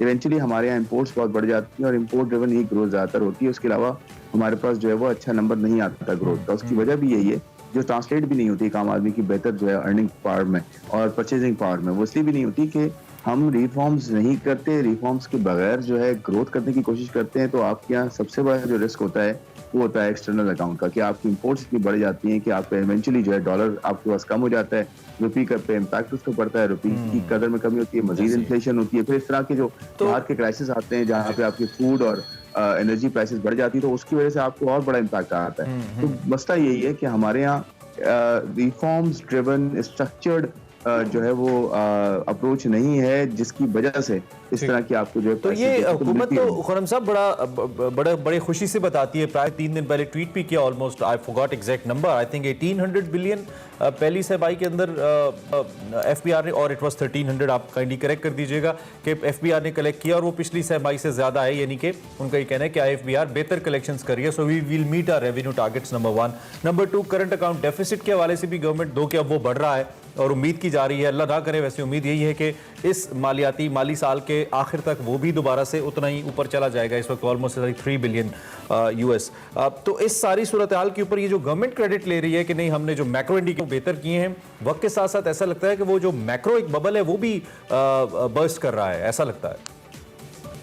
नहीं देखिए, ये मॉडल तो वही है जो आप रेवेन्यू की बात कर रहे हैं, टैक्सेस की बात कर रहे हैं। टैक्सेस में 50 से 60, इनफैक्ट 55% से भी ज्यादा, रफली 55% के अराउंड, यानी कि आधे से ज्यादा जो टैक्स कलेक्शन है वो तो इंपोर्ट से आ रही है। यानी कि इंपोर्ट बिल अगर मैं आपको बताऊं, कल जो नंबर्स आए हैं, इंपोर्ट जो है हमारी $6.25 बिलियन है और एक्सपोर्ट हमारी $2-2.5 बिलियन भी नहीं है मुश्किल से। तो आपका जो गैप है वो 3.7-3.8 बिलियन डॉलर का ट्रेड डेफिसिट है और ये तकरीबन 109% ऊपर है पिछले साल के मुकाबले में। ठीक है ना। अब ठीक है, वो पिछला साल बहुत जो है वो डिफरेंट साल था, लेकिन आपके यहाँ डेफिसिट अगर 100% से बढ़ा है तो आपके अगर 50% टैक्सेस इंपोर्ट से आ रहे हैं तो नेचुरली इंपोर्ट की वजह से आपके टैक्सेस में इजाफा होगा। यही आप देखें कि 2018, 19, 20 तक आपके यहाँ टैक्सेस में इजाफा नहीं हो रहा था, खासकर 19-20 में, क्योंकि आपके इंपोर्ट्स ही नहीं थी। तो प्रॉब्लम मेरा पॉइंट समझिए। देखिए, अगर हम ग्रोथ की तरफ जाते हैं ना, बगैर रिफॉर्म किए हुए, एनर्जी रिफॉर्म्स हैं, पब्लिक सेक्टर रिफॉर्म्स हैं, आपके पब्लिक फाइनेंसेस के रिफॉर्म्स है कि टैक्स कलेक्शन कैसे होती है, उसको कैसे हमने कन्वर्ट बेहतरी में करना है और कैसे उसको हमने खर्च करना है। फिर आपके कर्जों के रिफॉर्म्स हैं, फिर आपके गवर्नेंस के रिफॉर्म्स हैं, फिर आपके एनएफसी के रिफॉर्म्स हैं। ये रिफॉर्म्स आप नहीं करेंगे ना तो आपके यहाँ 5-6% ग्रोथ 1-2 साल में तो आ जाएगी, लेकिन वो कहाँ से आएगी? वो एक्चुअली आपकी इंपोर्ट से आएगी। वो एक्चुअली ऐसी है कि वो एक गोल चक्कर में आपका वहां से कलेक्ट होगा, टैक्स आपका वहां से कलेक्ट होगा, तो आपको लगेगा जी टैक्सेस तो बहुत ज्यादा बढ़ गए हमारे, लेकिन आप आज इंपोर्ट को कम कर दें, आपके टैक्सेस जो है आधे हो जाएंगे यहाँ से। वो यही है कि अगर हम टैक्सेस से कुछ रेवेन्यू लेंगे भी तो वो इंपोर्ट की मद में हमारा उधर चला जाएगा, गोल चक्कर में घूमते रहेंगे हम। आप एक तरफ जो है डॉलर जो है आपके जा रहे हैं इंपोर्ट की वजह से, ठीक है 70-80% आपकी इंपोर्ट जो है एसेंशियल्स हैं, लेकिन दूसरे एंड पे आपके पास जो है वो टैक्स आ रहा है, तो एक तरफ डॉलर भी तो खो रहे हैं, एक तरफ अगर आप टैक्स ले रहे हैं, तो ये दोनों प्रॉब्लम्स, ये बहुत बड़ा इसी वजह से तो फिर सऊदी अरब भी जा रहे हैं बार बार। ठीक है खुरम भाई, थैंक यू वेरी मच, बहुत शुक्रिया, आप हमारे साथ मौजूद रहे और आपने बहुत ही कम वक्त में, ये सबसे वास्ट सब्जेक्ट, इसमें तो 2-3 नुक्तों पे भी बात नहीं हो सकती इतने कम वक्त में, लेकिन हमने कोशिश की है कि हम कम से कम कुछ अवाम की तर्जुमानी करें और खुरम साहब से इस हवाले से राय जरूर लें कि वो क्या सोच रहे हैं। सो इस पॉइंट पर ब्रेक लेते हैं, ब्रेक के बाद वापस आते हैं।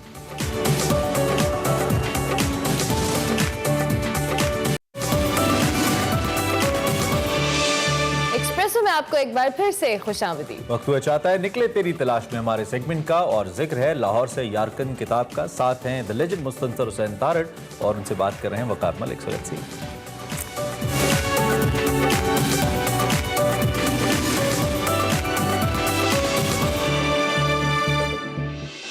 अस्सलाम वालेकुम नाज़रीन, मैं हूं वकार अहमद और आप देख रहे हैं निकले तेरी तलाश में। मुस्तनसर हुसैन तारड़ साहब से जिस किताब पर हमने इस दफ़ा गुफ्तगू करनी है, उस किताब का नाम है लाहौर से यारकंद। और लाहौर से यारकंद की एक खसूसियत ये है कि तारड़ साहब ने उम्र के जिस मरहले में इस किताब को लिखा है, इस किताब में उनकी ज़िंदगी भर के तजर्बात भी हैं, ज़हानत भी है, और ऑफ कोर्स चीन का जो उनका पूरा जो सफ़रनामा है तुर्किस्तान का और सिंकियांग का, उसमें बहुत सारी ऐसी चीज़ें हैं जो कि मुसाफिर जो हैं या जनरली जो सयाह है उनकी नज़र उस पर नहीं पड़ती, और उन तमाम बातों का और तमाम चीज़ों का अहवाल बड़ी खूबसूरती से उन्होंने उसमें दर्ज किया है। तारड़ साहब ने इस जो चीनी तुर्किस्तान की तवील मुसाफिरों का बयान, बुनियादी तौर पर हम इसको कह सकते हैं लाहौर से यारकंद को, तारड़ साहब ने इस किताब का इंतिसाब यारकंद की चेरी के बागात के नाम किया है, अबू बकर मिर्ज़ा की मस्जिद के नाम किया है, और महकावर मलका और सहराए तकला मकान की रेत के नाम किया है। इस किताब में खाके काशगर और यारकंद के कूचों और तकला मकान की रेत का अहवाल है। तारड़ साहब, सबसे पहला सवाल तो ये है कि जब आप चीन गए और उसके बाद आपने सफ़रनामा लिखा और अभी मार्केट में नहीं आया था, तो उस वक्त हमारे जहन में था कि शायद इस किताब का नाम शायद कोई उरुमची के हवाले से हो, काशगर के हवाले से हो, जो कि बहुत ही अफसानवी शहर है। लेकिन जब सफ़रनामा आया तो हमने देखा कि उस किताब का नाम जो था, सफ़रनामे का नाम जो था, वो लाहौर से यारकंद था। तो ये यारकंद जो नाम है, आपने उरुमची को और काशगर को और छोड़ के आपने यारकंद का नाम क्यों मुंतखब किया? इस किताब का नाम लाहौर से यारकंद क्यों रखा? वकार, दरअसल कुछ शहरों के नाम माजी के धुंधलकों में से निकलते हैं और एक अजीब फैंटसी की सूरत इख्तियार कर जाते हैं, और आपको यकीन नहीं आता कि वो शहर एग्जिस्ट करते हैं। आप ये समझते हैं कि वो आपकी फैंटसी में है या सिर्फ किताबों में। मसलन समरकंद, बुखारा, खोकंद, हिरात, करतबा, अशबेलिया, गरनाता, इसी तरह काशगर और इसी तरह यारकंद। अब यारकंद एक ऐसा नाम था जिसके बारे में मतलब सिवाय फैंटसी के एक शहर है कहीं, उसका नाम यारकंद है। तो उस फैसिनेशन के तहत मैंने इसका नाम लाहौर से यारकंद तक रखा। जी, बहुत ही खूबसूरत नाम रखा है। तारड़ साहब, चीनी हजरात के बारे में आपने लिखा है कि एक दफ़ा वो जो तय कर लें वो करके छोड़ते हैं, और अगर उन्होंने ये तय कर लिया है कि पाकिस्तानी अदीब हैं, उनको हमने चीन बुलाना है तो फिर बुलाना है। तो एक तो ये थोड़ा सा बताइएगा कि ये सारे जो आपने सिंकियांग का ये पूरा जो सफ़रनामा था, इसका पूरा जो सफ़र है, इसके पीछे क्या था, ये यानी बेसिकली आप चीन गए क्यों? और दूसरा ये एक आपने लिखा है मुशाहिद हुसैन सैयद के हवाले से, बड़ा आपने खूबसूरत उसमें लिखा है किताब में कि मुशाहिद ने चीनी सफ़ीर के सामने मेरी तारीफ़ों के पुल बांध दिए, और ऐसे पुल बांधे जितने पुल शहर बीजिंग से तिब्बत के शहर लासत तक चलती ट्रेन के रास्ते में भी नहीं आते। तो मुशाहिद हुसैन सैयद का किरदार इसमें क्या था? एक्चुअली ये जो इन्विटेशन थी ये बिल्कुल अनएक्सपेक्टेड थी। ऑलमोस्ट स्टेट विजिट आप कह लीजिए, सरकारी दौरा। तो मुझसे रब्ता किया मुशाहिद हुसैन सैयद ने, मेरे बड़े पुराने दोस्त भी हैं और मेरे मिनिस्टर भी मुतअद्दिद बार रह चुके हैं और उनसे बड़े अच्छे तल्लुकात हैं। कुर्रतुल ऐन हैदर के बहुत नज़दीकी वो अजीज़ भी हैं। अच्छा। तो उन्होंने मुझसे रब्ता किया कि इस तरह चाइनीज़ चाहते हैं कि आप सिंकियांग जाएं, और ये आपके ऊपर मुनहसर है कि आपके पास वक्त कितना है। ठीक है। अब ये इतनी ज़बरदस्त ऑफ़र थी कि जाहिर है कि मैं बहुत इंटरेस्टेड हुआ, लेकिन मुझे कुछ खदशात भी थे कि आखिर ये चाइनीज़ जो है वो मुझ पर ही क्यों मेहरबान हो रही। तो मैंने भी कुछ इंक्वायरीज़ की। मसलन ये पूछा कि भाई आप ये चाहते हैं कि भाई जब मैं वापस आऊँ तो एक सफ़रनामा लिखूँ? तो उन्होंने कहा ये आपकी मर्ज़ी है, अगर आपकी ख्वाहिश हुई तो आप लिख लें, लेकिन ये कुछ शर्त नहीं है। दूसरी चीज़ जो मैंने कही, क्योंकि मेरा तजर्बा है कि इस नौइयत के सफ़र में जो होस्ट होते हैं वो चाहते हैं कि आप उनके मुल्क की तारीफ़ करें, बेजा तारीफ़ करें, क्योंकि वो स्पॉन्सर कर रहे हैं आप। बिल्कुल। तो ये भी मैंने उनसे पूछा कि क्या मुझ पे कोई कतरन होगी इजहार की, या आप मुझे फीड तो नहीं करेंगे। इस पर भी चाइनीज ने कहा कि हम आपको कतई तौर पे फीड नहीं करेंगे। बड़े लार्ज हार्टेड है इस मामले। तो फिर फाइनली जब ये फाइनल हो गया और जो कुछ मैंने कहा कि मुझे ये चीज़ दरकार है, वो सब मानते गए। मैंने कहा कि बेगम भी चलेंगी, उन्होंने कहा जी डेफिनेटली। तो फिर इस्लामाबाद में चाइनीज़ सफ़ीर की एक दावत थी जब मैं नेक्स्ट डे जा रहा था, और उसमें चौधरी शुजात भी थे, मुशाहिद साहब भी थे। वहाँ पे चाइनीज़ सफ़ीर से जब बात हुई तो मैंने ऐसे ही पूछा कि जी आपकी नज़र करम मुझ पे क्यों पड़ी। तो जाहिर है कि चाइनीज़ बड़े थॉरो होते हैं। तो उन्होंने मुझे बताया कि हमने थोड़ी बहुत तहकीक की कि लम्हे मौजूद में किस शख्स को एक डिग्निफाइड शोहरत हासिल है अदब के हवाले से, वो आप थे। चुनांचे वो शोहरत वहाँ पे काम आ गई और हमें इनविटेशन मिल गई संख्यांक की। आप इस्लामाबाद से सीधा उरुमची गए, तो उरुमची के बारे में बताइए। उरुमची जिसको आपने छोटा सा एक न्यूयॉर्क कहा है, तो इसकी उरुमची बेसिकली आपको पहली जब आपकी नज़र उरुमची पे पड़ी तो उरुमची शहर आपको कैसा लगा? अच्छा, उरुमची अजीब सा नाम है ना। तो डायरेक्ट फ्लाइट जाती थी यहाँ से चाइना, मतलब उरुमची जाती। कतई तौर पे मुझे नहीं पता था कि ये क्या है। को बॉर्डर टाउन है, इसकी आबादी किस किस्म की है, लोग किस किस्म के है। इट वॉज टोटली एक अजनबी सरजमीन उसमें कदम रखना। और पहले बड़ी मायूसी भी हुई एयरपोर्ट से जब हम गए हैं शहर की तरफ, तो रास्ते में दुकानें मुकानें और ज़्यादातर टेक्निकल, क्योंकि हमारे पाकिस्तानी बहुत जाते थे वहाँ ताजर, और वहाँ से लेके आते थे। और मैं ये ज़रूर कहूँगा कि चाइनीज़ कस्टम इतना कोऑपरेटिव होता था कि आप कुछ भी वहाँ से ले आएँ, कुछ भी यहाँ से ले जाएँ, वो कुछ कहते नहीं थे पाकिस्तानियों को। पाकिस्तानियों के लिए वो दिली जज्बात रखते हैं। एक सिलसिला हुआ वकूआ जिसकी वजह से 3-4 लोग हमें रिसीव करने आए। उनमें मेरी जो परमानेंट एक साथी खातून थी, जॉय, छोटे से कद की थी और काफ़ी अच्छी जॉय थी।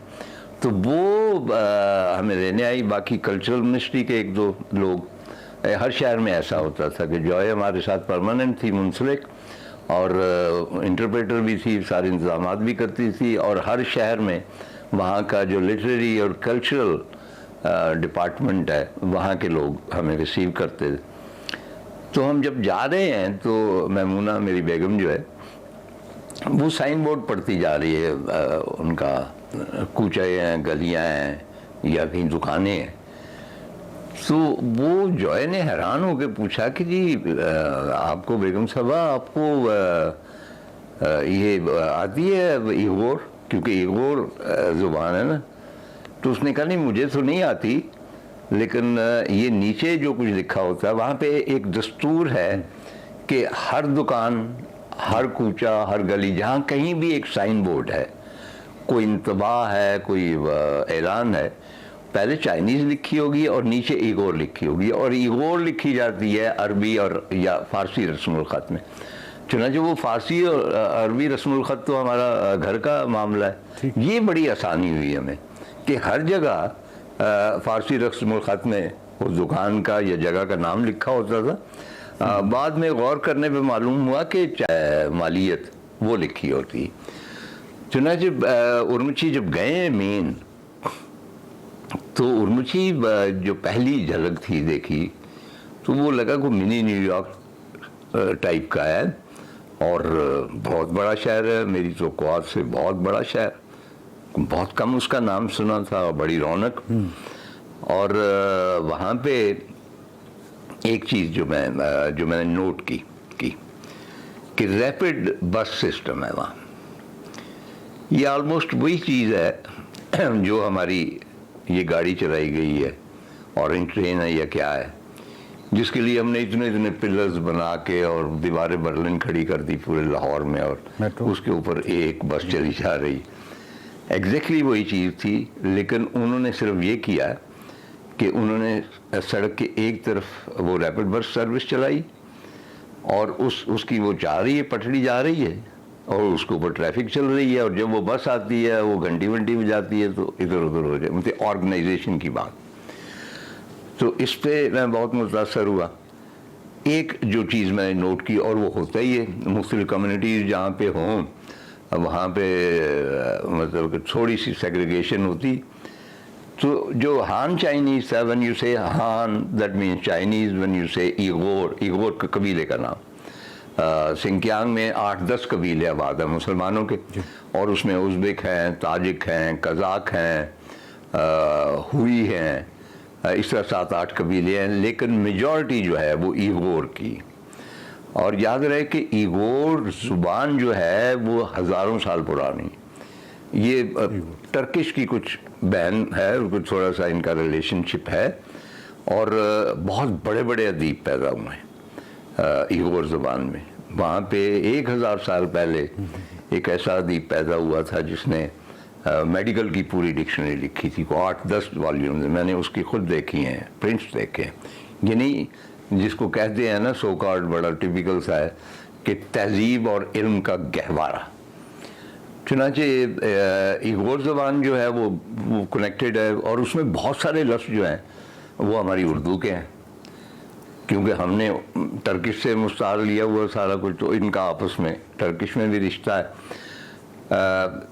दूसरी बात ये है कि भाई ईगोर जब लोग बोलते थे तो एक्सेंट के अलावा बहुत सारी चीज़ें हमें समझ आ जाती, मतलब बादाम को बादाम ही कहते हैं। अच्छा, उसके बाद जो है दरवाज़ा, उसको दरवाज़ा कहते हैं। बहरहाल उसमें ये था कि हान चाइनीज़ और ईगोर मुसलमान जो हैं उनके इलाके जो है मिक्स भी रहते हैं, ये नहीं है कि बिल्कुल सेग्रीगेट, लेकिन एक वाज़े फ़र्क है। यानी हान जो हिस्सा है उसमें बड़ी बड़ी इमारतें भी हैं, सारा कुछ है, वो टिपिकल वेस्टर्नाइज्ड है, उनका ड्रेस भी और बाकी सारा कुछ।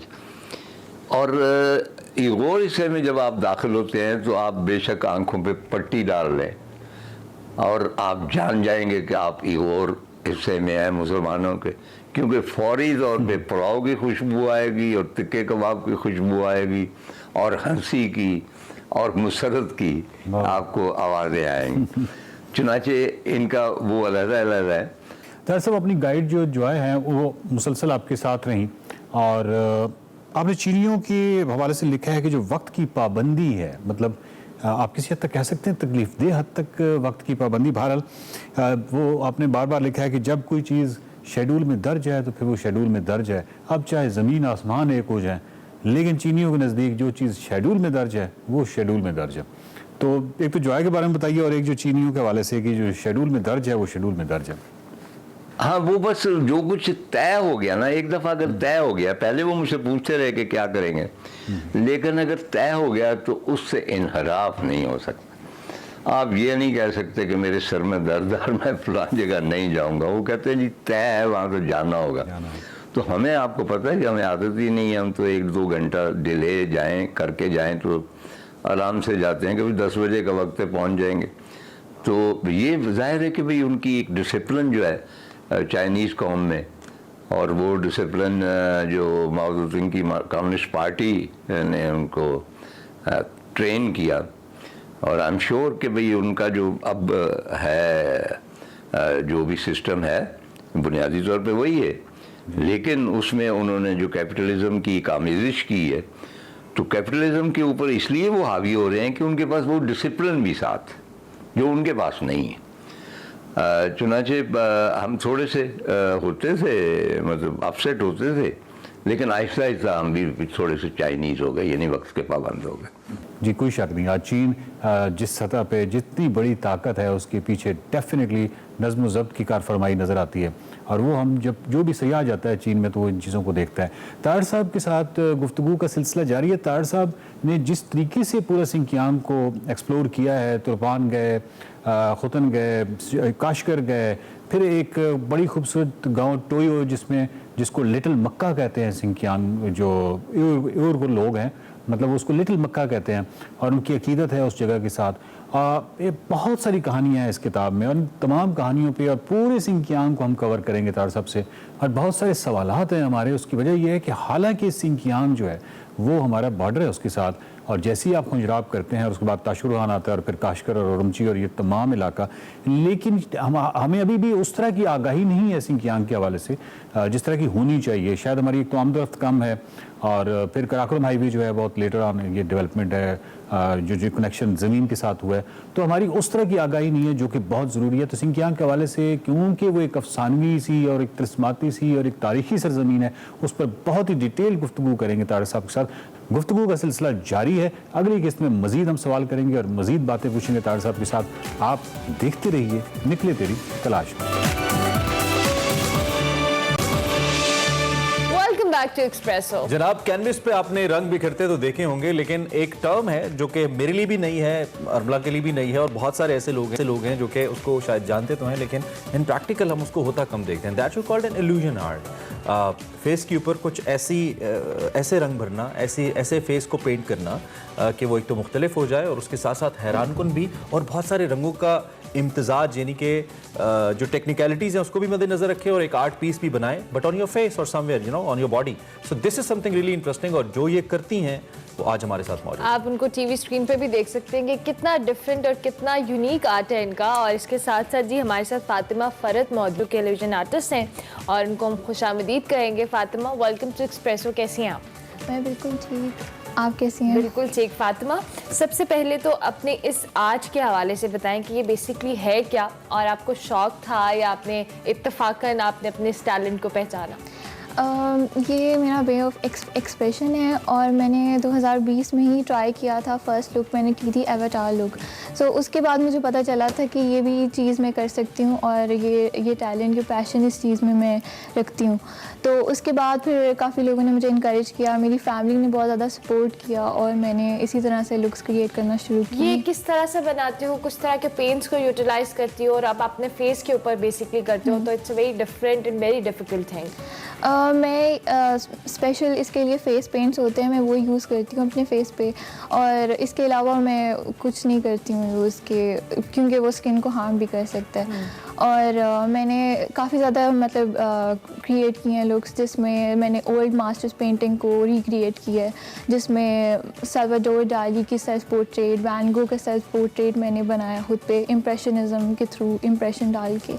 इसके अलावा मैंने माइकल एंजलोस का डेविड, वो भी उसको जो है उस तरह से इल्यूजन क्रिएट किया उसमें। और सल्वाडोर डाली की ही एक पेंटिंग है the persistence of the memory, उसको भी मैंने अपने फेस पे वो बनाया। तो वो ये सब कुछ मैंने इसी तरह से क्रिएट किया। आपके टीवी स्क्रीन पर आपकी पेंटिंग्स या आपने जो फेस आर्ट किया हुआ है वो चल भी रहा है, आपने बड़े नियॉन कलर्स को यूज़ किया हुआ है बहुत सारे अपने उसमें, उसका क्या रीज़न है? मुझे एक टाइम में था कि मुझे वाइब्रेंट कलर बहुत ज़्यादा अट्रैक्ट करते थे, तो मैं इसी तरह से नियॉन और वाइब्रेंट कलर्स जो थे वो मैं यूज़ करती थी। उसके बाद फिर आहिस्ता आहिस्ता जैसे जैसे आप एक्सप्लोर करते हो फिर आपके इंटरेस्ट चेंज होते जाते हैं। फिर मुझे ब्लैक एंड वाइट उसमें इंटरेस्ट आया, तो इसी तरह से मैंने क्रिएट किया। आपने कहा कि आपका एक्सप्रेशन है, तो डिफरेंट टाइम्स के ऊपर डिफरेंट मूड्स के मुताबिक चीज़ें बनती हैं, और यू प्लान थिंग्स और दे जस्ट हैपन? मैं समटाइम्स प्लान करती हूँ कि मैंने करना क्या है, किस चीज़ से इंस्पायर होकर काम करना है। अगर मैंने कभी नेचर से इंस्पायर होकर मैंने कोई लुक क्रिएट कर लिया है, और समटाइम्स मैं मतलब इसी तरह से कर लेती हूँ। So why it's always your face? Like why always on face? Like not any other object or something? उससे आपको बीइंग एन आर्टिस्ट क्या सेटिस्फैक्शन मिलती है? एक्चुअली पॉइंट मेरा ये है। देखें, हर एक का ना, मैंने पहले भी कहा, एक्सप्रेशनिज्म मेरा जो है ना वो स्टाइल है, तो मुझे इस तरह से सेल्फ पोर्ट्रेट्स के थ्रू एक्सप्रेस करना ज़्यादा अच्छा लगता है। सही, ठीक है। तो आपको मेकअप का शौक था वैसे खुद से? मुझे वो मेकअप, ब्यूटी मेकअप का इतना इंटरेस्ट नहीं है। हाँ। मुझे दूसरा आर्ट वाला इंटरेस्ट है उसमें। और क्या ये सिर्फ आप अपने चेहरे पे ही कंफर्टेबली पेंट करते हो, या घर में किसी और के, या किसी? मैं कर सकती हूँ, मैं दूसरे पे भी करती हूँ, लेकिन मोस्टली मेरा पे होता है। और एक जैसे मैंने आर्ट वर्क क्रिएट किया है, और जिस तरह से ग्राफिक डिज़ाइनर्स होते हैं वो कैरेक्टर्स बनाते हैं, 3D एनिमेशन होती है, मैं अपने फेस पे मेकअप करके वो काम करती हूँ। अच्छा फातिमा, नॉर्मली पाकिस्तान में इस तरह के इल्यूजन आर्टिस्ट बहुत कम हमें नजर आते हैं, इंटरनेशनली बहुत ज़्यादा हमने देखा है, ऑब्जर्व भी किया है। कोई ऐसा इंटरनेशनल आर्टिस्ट जो आपको पसंद हो, जिसको आप आइडलाइज करती हो? वो है मिमी शॉय, और वो इल्यूजनिस्टिक आर्टिस्ट हैं और उनका काम मुझे हमेशा बहुत ज़्यादा इंस्पायर करता है। वो बहुत उनका अच्छा काम है। इसके अलावा ड्रायन बॉटिस्टा, वो इस तरह से नेचर से इंस्पायर काम करते हैं, तो वो उनका काम भी बहुत अच्छा है। ठीक है, जब भी हम पढ़ रहे होते हैं कुछ, तो एक फोकस हमारा भी और हमारे पेरेंट्स का भी होता है, जो भी आपसे ऑफ एयर भी डिस्कशन हो रही थी कि आपने आगे करना क्या है फ्यूचर पे। वो करने वाले लोग हमारी सोसाइटी में सिर्फ वो होते हैं जो डॉक्टर्स बन रहे होते हैं, इंजीनियर्स बन रहे होते हैं, या आजकल फाइनेंस इकोनॉमिक्स पढ़ रहे होते हैं, बैंकिंग पढ़ रहे होते हैं। तो आप जैसे लोग, या कुछ हद तक हमारे जैसे लोग भी जो मीडिया साइंसेस में भी होते हैं, उनका मुस्तकबिल बड़ा डामाडोल सा होता है, पता नहीं होता क्या करना है। आपने क्या करना है आगे जाके? इसमें क्या देख रही हैं आप पाकिस्तान में जो आप कर रही हैं इसको लेकर? मैं आगे इसको अपने स्पेशल इफेक्ट्स मेकअप को आगे स्कूल में स्टडी करना चाहती हूँ, लंदन में जाके, क्योंकि यहाँ पे इतनी यूनिवर्सिटीज़ नहीं है जो इस चीज़ पे काम करती हैं। तो मैं इसको आगे डिटेल स्टडीज़ की करना चाहती हूँ। और अभी राइट नाउ मैं भी कर रही हूँ फाइन आर्ट्स, मेरा मेजर पेंटिंग है। तो ये जो इतनी देर लगा के, ऑलमोस्ट आपने कहा कि 3-4 घंटे तो लग ही जाते हैं। 3-4 घंटे सिर्फ आप एक पिक्चर लेने के लिए लगाती हैं, या वो एक दिन में जो ऑब्जेक्ट बनता है that you keep it in your face like for a longer period of time, आपको सेटिस्फाई करता है? नहीं, उसको बनाते हुए घर में तो मेरा अजीब लगती होंगी ना ऐसे घूमते हुए। उसको काम करते हुए, उस पे काम करते हुए मुझे इतना टाइम लग जाता है। सम टाइम बैठ के काम करती हूँ, और लेकिन जब मैं पिक्चर्स लेके और पूरा वो बना देती हूँ, तो उसके बाद फिर मुझे होता है कि अब इसको रिमूव कर दो। सही हो गया। वो भी फातिमा, जिस तरह आप कह रही हो क्या 3-4 घंटे आपको लगते हैं ऑब्वियसली डिटेलिंग, और मुझे लगता है कि जो लड़कियां होती हैं अगर उनको मेकअप का शौक हो तभी उनके अंदर ये जो एक टैलेंट या स्किल होता है वो ज़्यादा आता है। पेंटिंग का इंटरेस्ट है ना, मैं कैनवस पे पेंट करती हूँ, तो फिर मैंने उसी तरह से उस चीज़ पे भी चेहरे पे करना मुश्किल नहीं होता? नहीं, मुझे नहीं लगा। पहले मैंने जब फर्स्ट ट्राई किया था ना, तो मुझे इतना इंटरेस्टिंग लगा कि लेट्स ट्राई, क्योंकि मैंने काफ़ी ज़्यादा लोगों को बाहर के देखा हुआ था। तो मैंने कहा कि कभी ऐसा कुछ बनाने लगे ख़राब हो गया हो? समटाइम्स ऐसा होता है, लेकिन फिर वो एक न्यू चीज़ बन जाती है। मेरा हर जो है ना आर्ट वर्क इसी तरह से होता है कि वो एक्सपेरिमेंट होता है। अब जैसे भी मैंने पोर्ट्रेट्स रिक्रिएट किए हैं, वो भी मेरा ये होता है कि एक्सपेरिमेंट कर रही हूँ, मैं देखती हूँ कि क्या होता है। अब ये आम लोगों की बात कर रहा हूँ, अपनी बात नहीं कर रहा। इतना अजीब काम आप करती हैं, कोई काम है करने वाला? ये जुमले वो होते हैं जो अपने बच्चों को उस वक्त लोग वालिदैन कहते हैं जब वो ऐसा कोई काम करे कि ये क्या करे हो, चलो बुक्स लो पढ़ो बैठ के।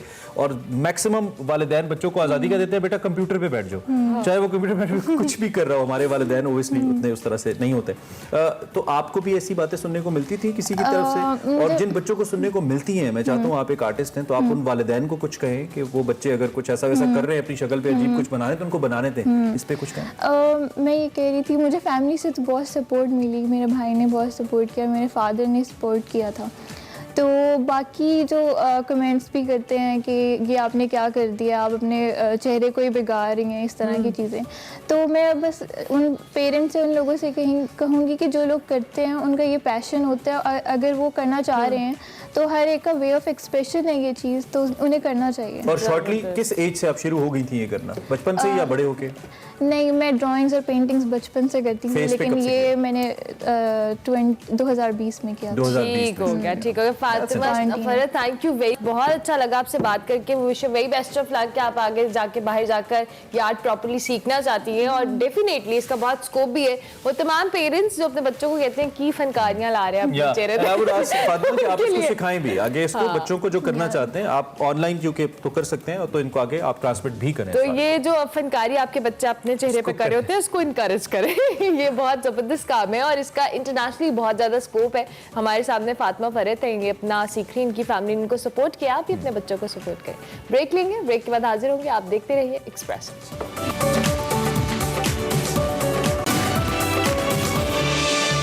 Welcome back to Expresso. भाई आज हम आपके लिए एक ऐसे मेहमान ले आए हैं ना, बस आप कहेंगे कि कमाल हो गया। ऐसी अच्छी मॉर्निंग्स कम होती हैं, म्यूजिकल मॉर्निंग्स वैसे हम करते तो रहते हैं, लेकिन आज हमारे साथ बजाय इसके कि हम लंबी तमहीद में जाएं कि मियां वाली से सफ़र शुरू हुआ और ईसा खेल से शुरू हुआ, बजाय इसके लंबी तमहीद में जाएं, हम आपकी मुलाकात आज नहीं अताउल्लाह खान ईसा खेलवी से नहीं करवा रहे, सावल ईसा खेलवी से करवा रहे हैं, जो कि इस वक्त यूथ के दिलों की धड़कन है। और जब जब आते हैं, जिस भी सिंगल के साथ आते हैं, बिल्कुल अपने वालिद साहब की तरह कमाल कर देते हैं और यूथ उनसे बहुत बड़ा कुछ और भी एक्सपेक्ट करिए उनके करियर के अंदर। इस वक्त एज साउंड डिजाइनर, प्रोड्यूसर और you know what not, sound के हवाले से बहुत सारी चीज़ों पे काम कर रहे हैं। फिल वक्त यूएस में हैं, पाकिस्तान में बहुत अच्छे बड़े ब्रांड्स के साथ काम कर चुके हैं और हमारे साथ लाइव मौजूद हैं। हमारे साथ all the way from America मौजूद हैं सावल ईसा खेलवी। इनको हम खुशामदीद कहेंगे। Sawal, welcome to Expresso and thank you so much. हम आपको गुड मॉर्निंग नहीं कह सकते, हमारी तो मॉर्निंग है, लेकिन आप बहुत देर तक जाग रहे हैं, तो इसके लिए डबल शुक्रिया कि आपने हमें टाइम दिया। कैसे हैं आप, खैरियत से? अस्सलाम वालेकुम, मैं बिल्कुल खैरियत से हूँ। Thank you so much for having me on your show.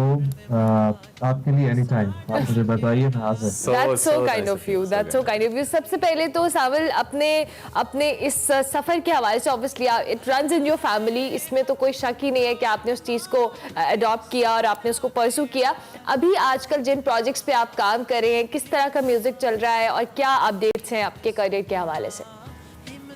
At this stage मेरी इस वक्त फुल फोकस है यूएस में। मैं भी एक कंपनी फॉर्म कर चुका हूँ जो पाकिस्तान में भी बेस करती है, पाकिस्तान में भी रजिस्टर्ड है टोटल मल्टीमीडिया के नाम से। सो मेरा आइडिया बेसिकली ये है कि हम पाकिस्तान से जो एस्टैब्लिश आर्टिस्ट्स हैं और जो नया टैलेंट है, हम उसको बेसिकली एक प्लेटफॉर्म प्रोवाइड करें to showcase their talent on live platform. So live performances, live music and live shows जो होते हैं, हम पाकिस्तानी टैलेंट को उठाएं, चाहे वो established है या न्यू टैलेंट है, और हम उसको एक वर्ल्ड वाइड एक ऐसा प्लेटफॉर्म अता करें जहाँ पे वो जाकर अपना आर्ट दिखाएं, चाहे वो स्टेट्स है, चाहे वो कनाडा है, चाहे वो ऑस्ट्रेलिया है, यूरोप है, एनीवेयर।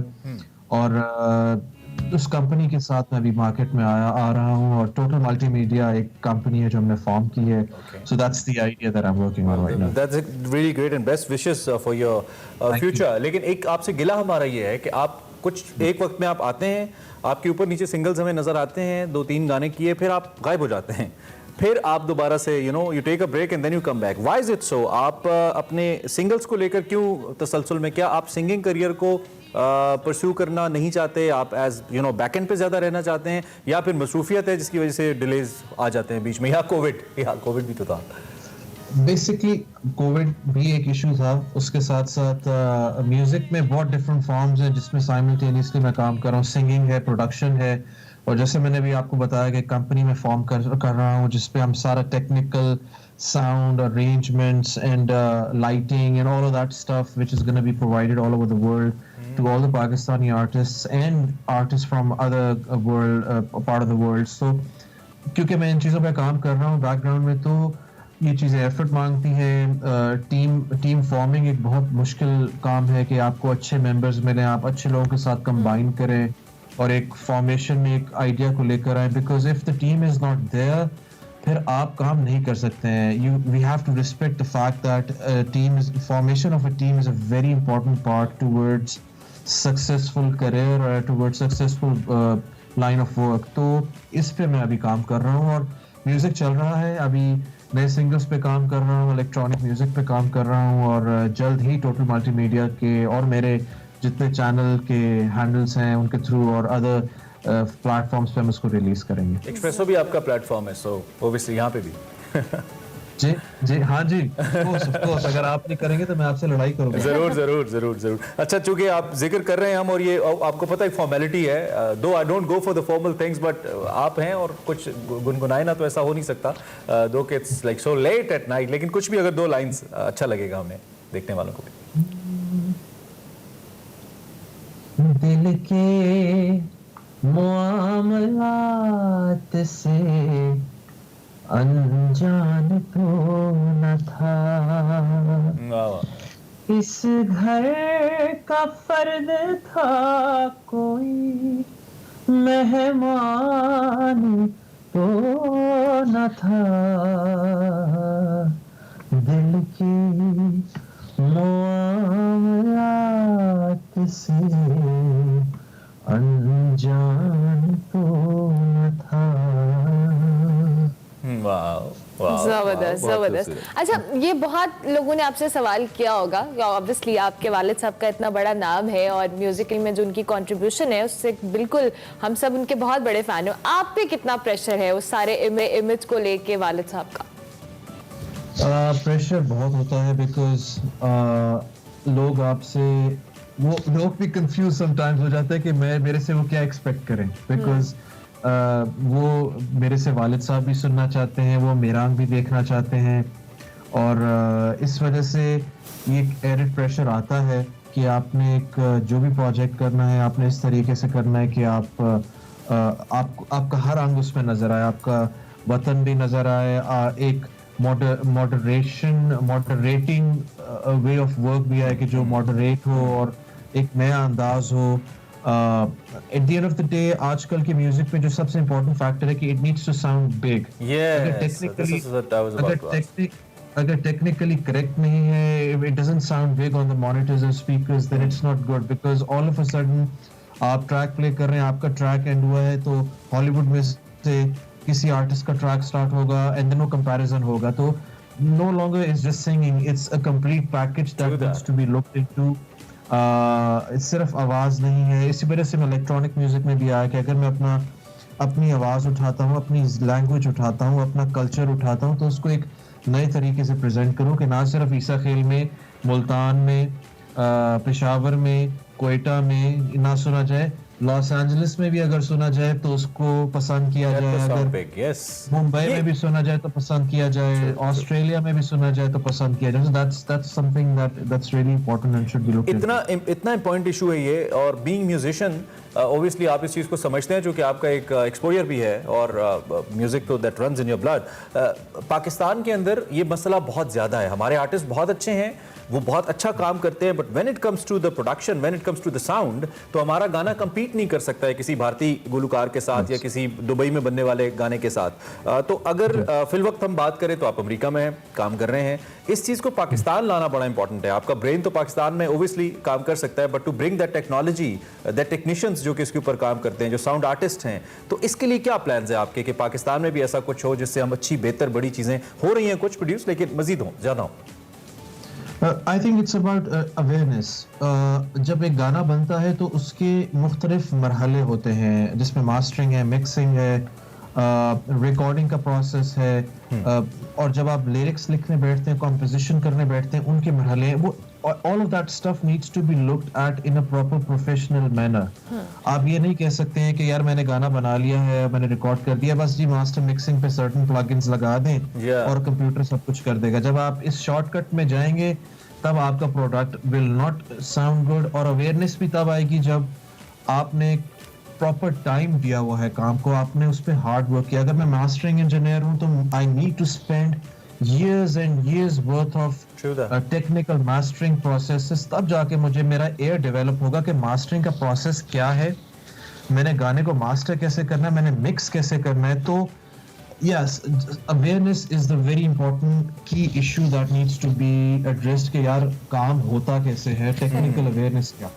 ये आपसे खैर जान के ओवैसी सबसे अच्छी बात भी है कि आप जैसा एक यंगस्टर जो कि एक पढ़ा लिखा यंगस्टर है एंड प्रोफेशनल है, वो इस चीज़ को इतना हल्का नहीं ले रहा है कि आप हालांकि कर सकते हैं, आप यहाँ पे आके किसी भी स्टूडियो में जाके गाना रिकॉर्ड करें, वीडियो करें, लॉन्च कर दें, बट आप टेक्निकली इतने कंसर्न है, यही सबसे अच्छी बात है। And this is the change that you are talking about.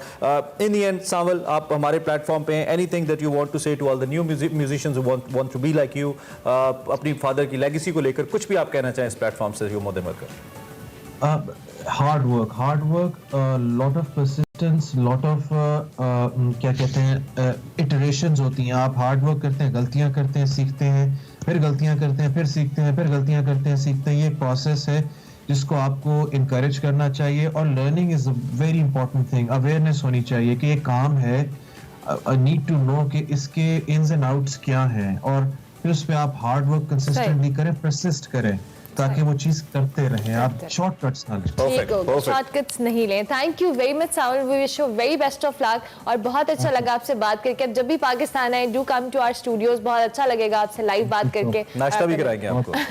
सांवल ईसा कल भी हमारे साथ मौजूद, भी हम एक ब्रेक लेंगे, ब्रेक के बाद हाजिर होंगे, आप देखते रहिए Express. Welcome back to Expresso. वक्त का मुकाबला सख्त बात करेंगे T20 वर्ल्ड कप के हवाले से और जबरदस्त किस्म के मुकाबले तो मैं नहीं कह सकता क्योंकि बहुत ज्यादा कोई थ्रिल नहीं नजर आ रहा। शायद इंडियन क्रिकेट बोर्ड को बहुत कामयाब नहीं रहा इस टूर्नामेंट को बहुत अच्छे से करवाने में।